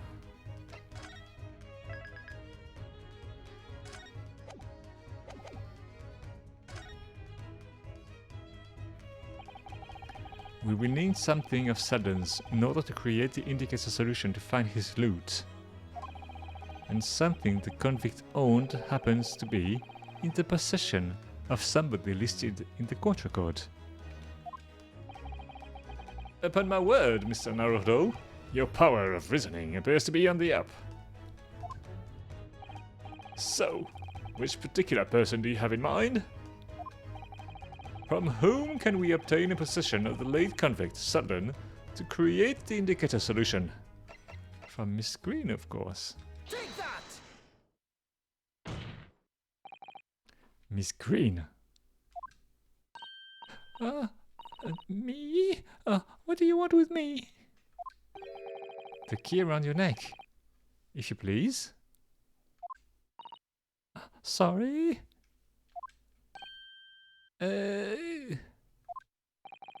That key belonged to Selden. There will be remnants of secretions from the man's skin on his surface that we can use. Oh, very true. That is the sample we need. Using it, we can create the indicator solution required for Mr. Scholz's skin print seeker. And found out exactly what Selden touched in the room that he used to rent. Oh, Mr. Shakespeare, as one great to another, I assure you. If the late convict's hole is hidden somewhere in his former lodgings, I shall uncover it in no more than 30 minutes.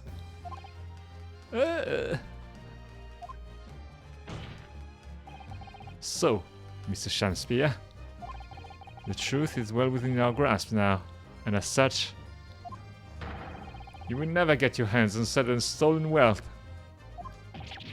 Oh, in that case, I'll gladly let Mr. Sholmes have this key. No! Give the key to me! The detective shan't have it! It's over, Mr. Shakespeare. No! Oh no! You're out of options now. There's only one thing left for you to do. Admit your guilt. Wow, the stare.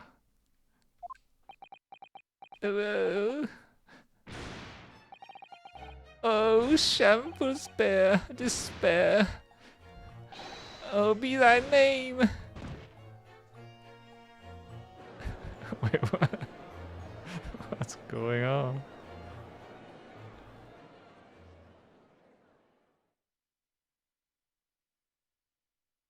Oh, he lost his hat.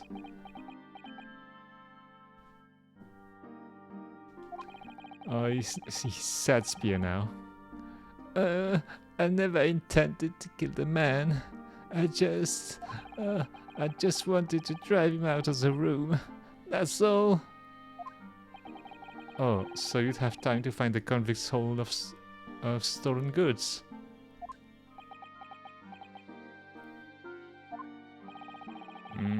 Yet, after you killed the young man, you still didn't move into the room. Oh, I asked the landlord, of course. I pleaded with him, but he refused. Why? Oh, I was 3 months behind with the rent, for one thing. Oh, that's not gonna help your case, yeah? Oh, Mr. Gator really has had a lot to put up with. But he already told that already. Don't be surprised. And he had the gas repair work done immediately afterwards, putting the room out of action for a while. And then this Japanese man swooped in at just the right moment to sign the new lease. Oh, poor Mr. Natsume. What unfortunate timing. Oh, then 5 days ago, after the incident on Briar Road, where the Japanese fellow got himself arrested, I thought I'd finally have my chance, but it wasn't to be. No, the scene was sealed off and guarded by the police, night and day. Oh, and if I remember rightly, Mr. Scholes spent the whole day in there reading books. I couldn't even enter the room, let alone search for the loot. Oh, which is why, on the day Mr. Natsumi was acquitted and returned to his room, you once again tried your trick of blowing air into the gas pipe that feeds the stove in his room. Unbeknownst to you, however, that action would lead into a deadly trap.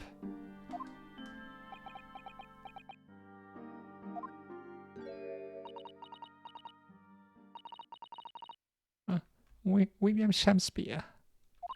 How does it go? To be or not to be? That is a question.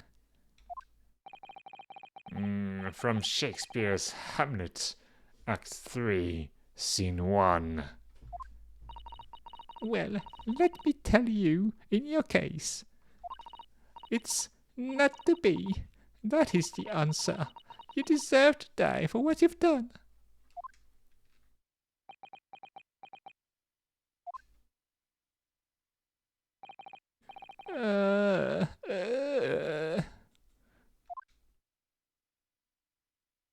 Oh, sad spear in full force.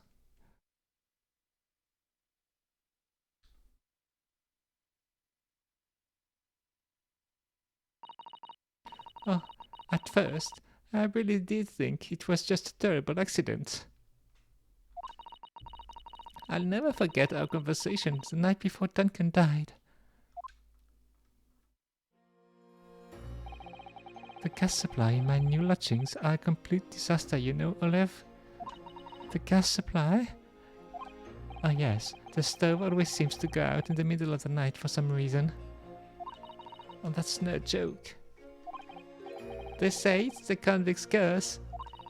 Oh, Duncan, please, don't stay there. I don't care how cheap it is. Alright then, if it's that important to you, I'll start looking for a new place. There are spare rooms at my house. Why don't you leave that horrible room tonight? Oh no, I'd better not. We said we'd wait until we'd graduated before we told our parents, remember? Oh, god damn it. But that was the last time we ever spoke. that very night he fell victim to the gas. If only I'd known it was going to happen, I'd have insisted he left that horrible room that instant. But instead, all I've been left with is bitter regret. I stopped going to school. But something kept drawing me back to the house on Briar Road. I saw a stooped Eastern-looking man with a moustache coming out of the house one day when I was there.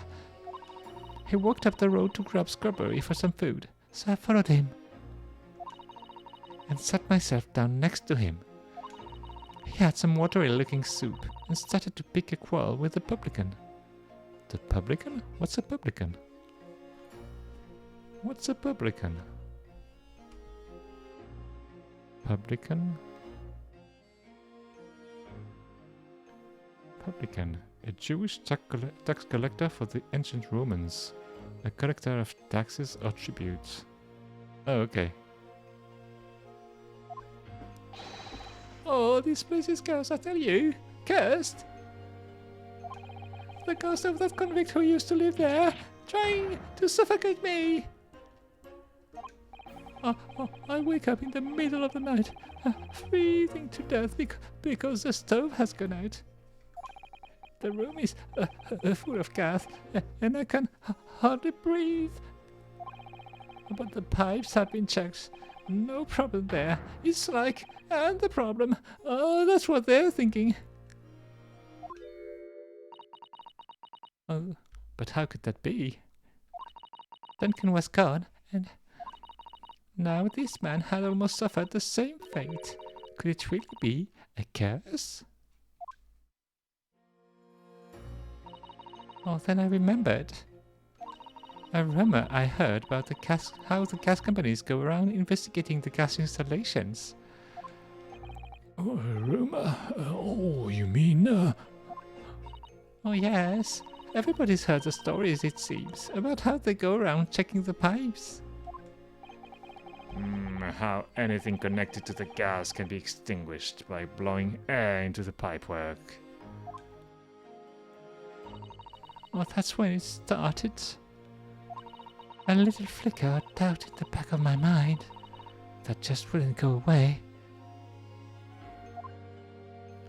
Was it really an accident, though?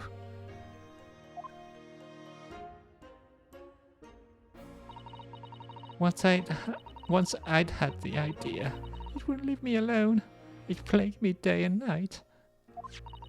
So I bought this at one of the black markets in the East End. a black market? I'd never been. I'd just heard people talk about them. And you really can't buy anything if you can think of their...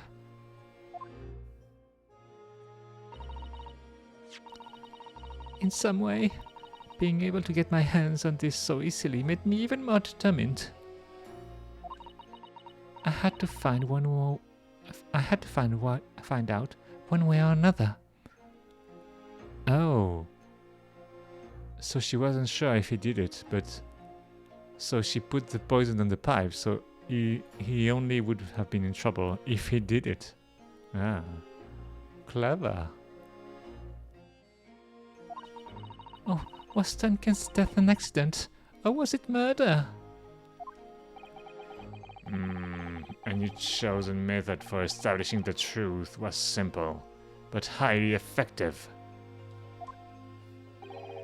Smear poison on the gas pipes you suspected the man of tampering with, and wait. Mr. Shakespeare was innocent. Nothing would come of what you'd done.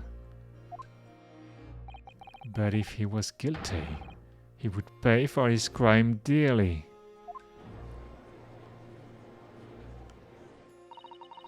Oh, I found out the name of the man I suspected, William Shakespeare. And then I wrote him this little note. I have information regarding the death of Duncan Ross. Come to the Slug and Salad in Briar Road at 5 p.m. on 17th. Don't tell anybody else about this letter or the meeting. it is a matter of utmost importance.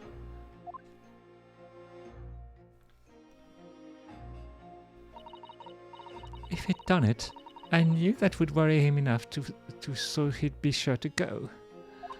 So I waited to see if it worked. And of course, Mr. Shakespeare followed the instructions to the letter.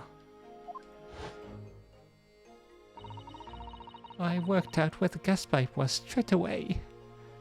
How did she reach all the way up? Okay.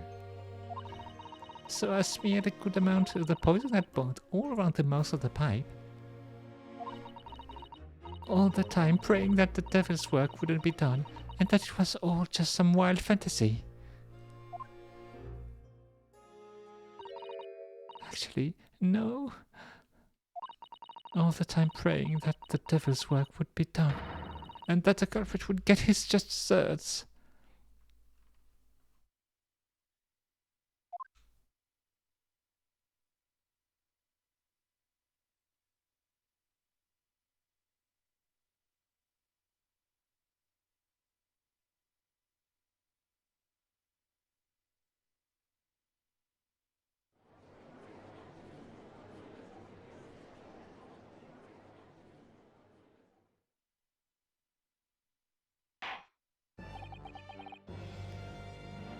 Wow.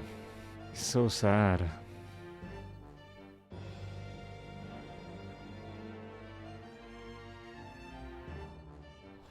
Oh, I'm so sad for Miss Green, really.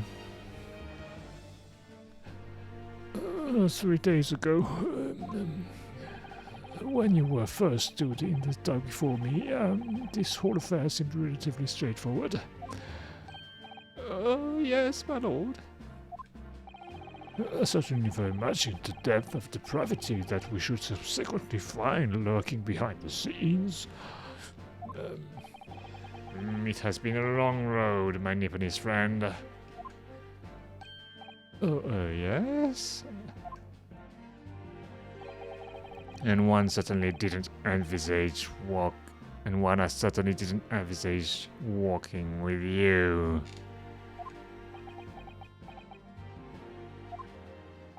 Nevertheless, together we have reached the light at the end of the tunnel, as it were.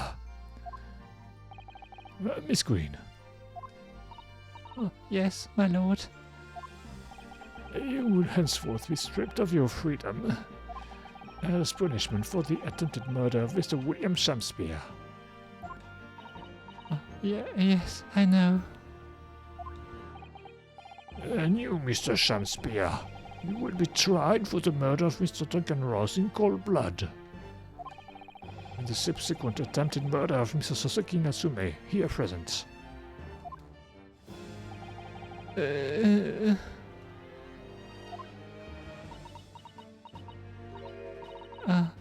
Mr. Naruhodo. Yes? Yesterday, at the hospital, when you and your friends stopped me from...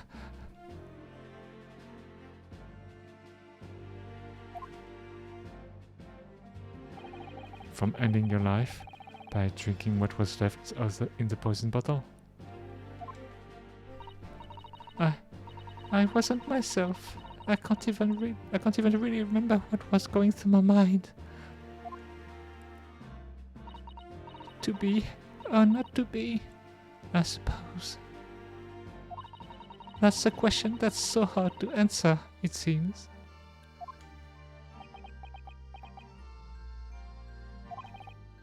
Well, personally, I'm glad of your being here, Miss Green. Oh, And I'd like to believe that it's a blessing Mr. Shakespeare didn't die when he just ingested the poison. For your sake, at the very least. Oh yeah, she's not gonna be executed. Well, I hope. Well, I don't think she will be, otherwise the discussion would be very different.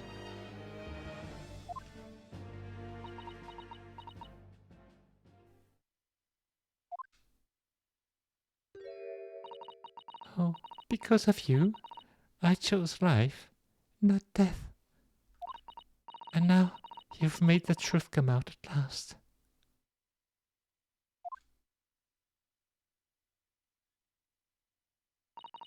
Really, I can't thank you enough. Oh, Miss Green. Mr. Soseki Musume, Yes, my lord. the court declares that you are exonerated from all blame in this matter. Accordingly, I would call upon the ladies and gentlemen of the jury to present a verdict of not guilty. We are in full agreement, my lord. In that case, I hereby declare the defendant not guilty.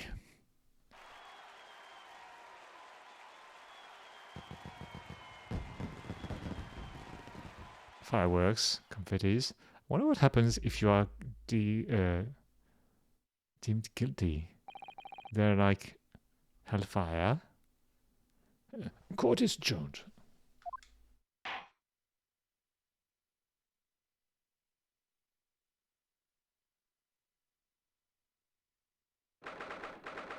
February 3:24 p.m. The Old Bailey, defendant's antechamber. Oh, yes, at last. Divine justice duly done. Oh, divine justice. My dear fellow, if there were any divine justice in this world, you would shave that mustache. No, this has nothing to do with my mustache. Oh, some say that the luxuriant mustache is a sign of physical prowess, Mr. Sholmes. Welcome to that, dear Mr. Naruhodo Esquire. Once again, you have saved me from doom. I'm very happy to have been able to help, Mr. Natsume. Congratulations on your koto. Your second in almost as many days.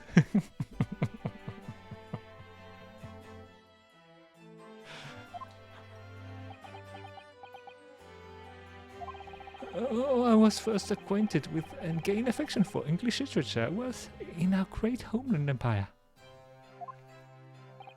And then, by a twist of fate, I was brought to the land that bore the fruit of that literature. Only the city of bricks and mortar became my prison. Try as I might, I never found my feet here. In the end, I confined myself to my room and lived life through friendly old books. Oh, you've had such a difficult time, haven't you? Ah, but a week ago now, I dragged you out of the dark and dingy room of yours, did I not? Oh, you did. And I've seen more of life in this week than in all my years to date. And for the first time, I feel I've begun to see the true face of the English that's so far been hiding from me behind the wall of fog. Oh, my dear fellow, there is nothing special about the true face of English, as you put it. Wheresoever one goes in the world, humans are human. There are few genuine differences. Oh, yes, I think you're right. I've finally started to see that, and I've come to understand something. I've worked out why I was attracted to English literature in the first place. It made me see that whatever our nationality, we humans all have the same hopes and fears. We're all just doing our best to live. Oh, well said. I've come to feel the same way.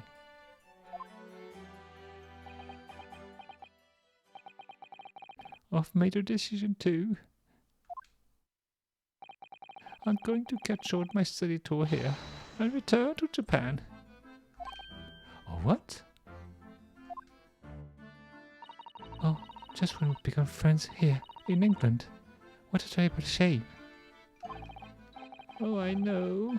That does tug at my heartstrings. It really does. But I've decided I'd like to take everything I've learnt here in Britain and write something of my own. Novel of sort, I suppose. Oh my. So you'll be creating your own literature, Mr. Natsume? How wonderful. Oh, well, no, I mean, I wouldn't presume to call it literature. Why not? When that is precisely its definition, Mr. Moustache. Oh, I suppose you're right. Oh, yes, it will, in a way, be literature. But as of now, all I know is that I'd like to try my hand at writing. I have no delusions of grandeur. Oh, I for one would love to read your work. Well, all things considered, it may be for the best. After all, you have once again emerged victorious from a battle with the Reaper. That's very true. Oh, and there is no salvation from a person in the dark when the Reaper is the persecutor. The desire to return post haste to the perceived safety of your homeland is one I quite understand. Oh my goodness, yes. Faced with such terrifying prospect, nobody would consider that cowardly, I'm quite sure.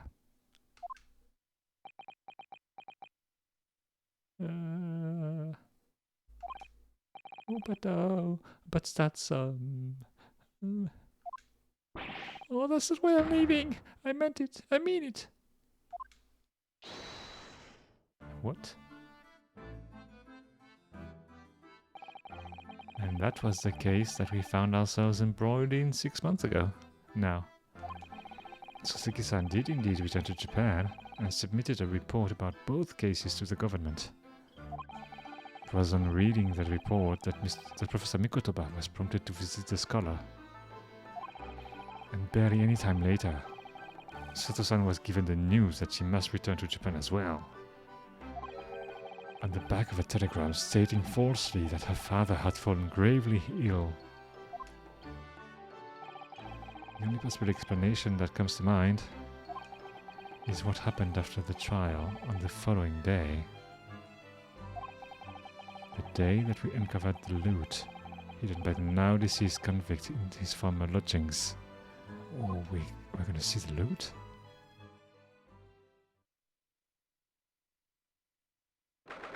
"24th of February, 10:13 a.m.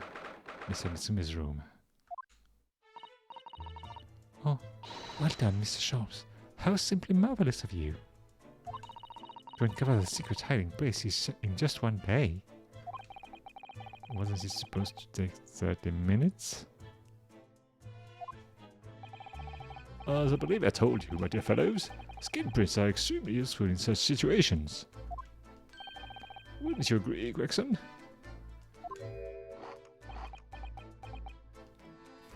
Oh, he's not happy. Oh, Grexy's been happily munching in agreements this whole time, you know, Hurley. Happily? I think perhaps him or Leslie might be closer to the truth. So, it transpired the man fashioned a hiding place in the ceiling. And what's in it? What exactly is a loot? Let us look then, if you're ready. Let's examine the late burglar's hold.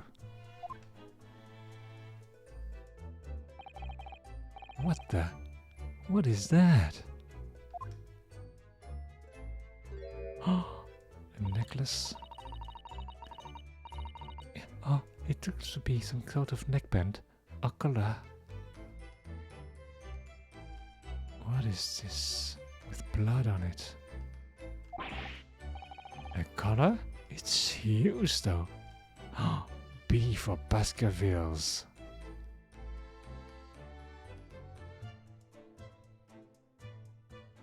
What?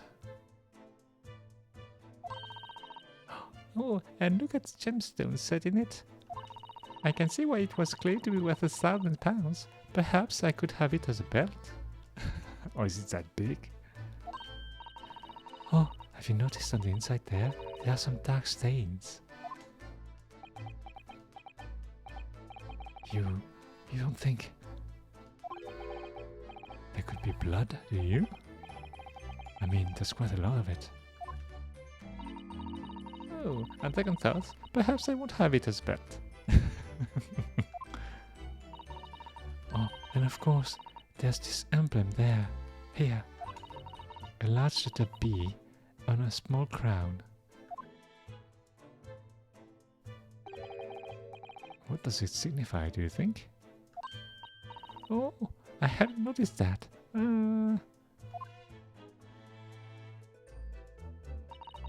I feel as though I've seen that emblem somewhere before. You know, where could it have been?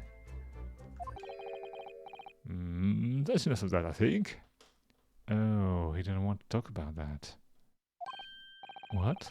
What's the matter with Mr. Sholmes? Oh, the color has drained from his face. Well, Inspector, I believe you ought to be taking this. How do you pronounce that? Oughtn't you? It could be valuable evidence after all. It must be kept safely under lock and key. Oh, yes. Get your grubby hands off that, you lot, and hand it over now.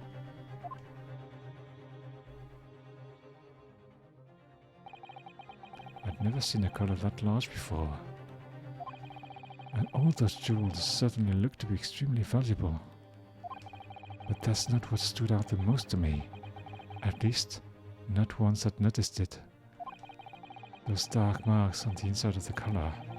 Those stains. Could there really have been blood?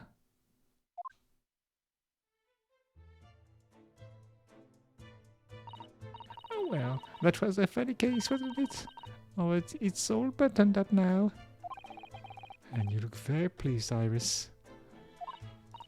Oh, I am, because I was starting to wonder what I could use as the basis of this month's story in the magazine. Now, this case will be perfect. It's been so fascinating. Are you talking about the latest installment of The Adventures of Sherlock Holmes, I presume? Oh, the mystery of the knife in the mist, and the mustached man, and the complex curse, perhaps. I could make it a two-part story. Oh, I can't wait. A word please, Iris. Oh yes, what is it, Harry? I'm sorry, but you can't write about this case. It's out of the question. What? Why not? It's a great case. Then I shall have to insist that you limit yourself to the first of your two titles.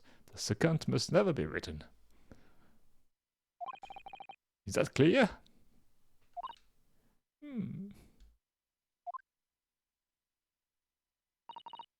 Yes.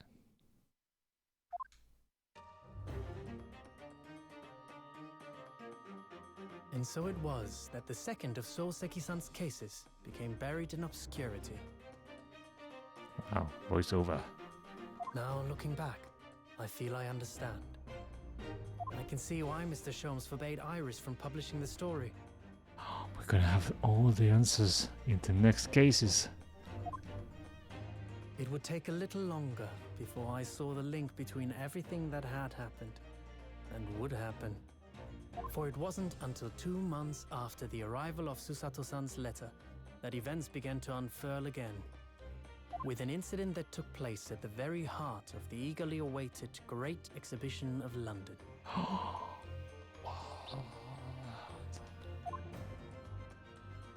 The Crystal Tower.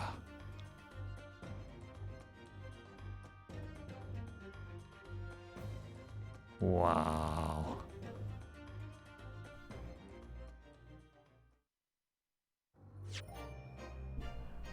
I gotta say, I'm very impressed about the writing of this game. I mean, there can be a bit of there's a lot of repetition, and there's a lot of tutorials, repeated tutorials, but the actual intrigue and all the events, wow.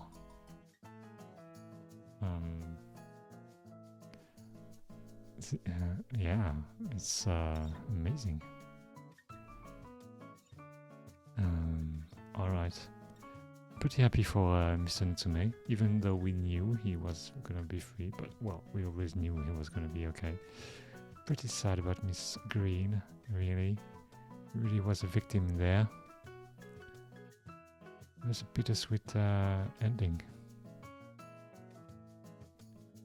And just the setup for the next cases. Wow, great. Oh well, we're gonna continue that soon then. Thanks for being with me. As usual, please take care and stay safe. And I hope to see you soon. Bye.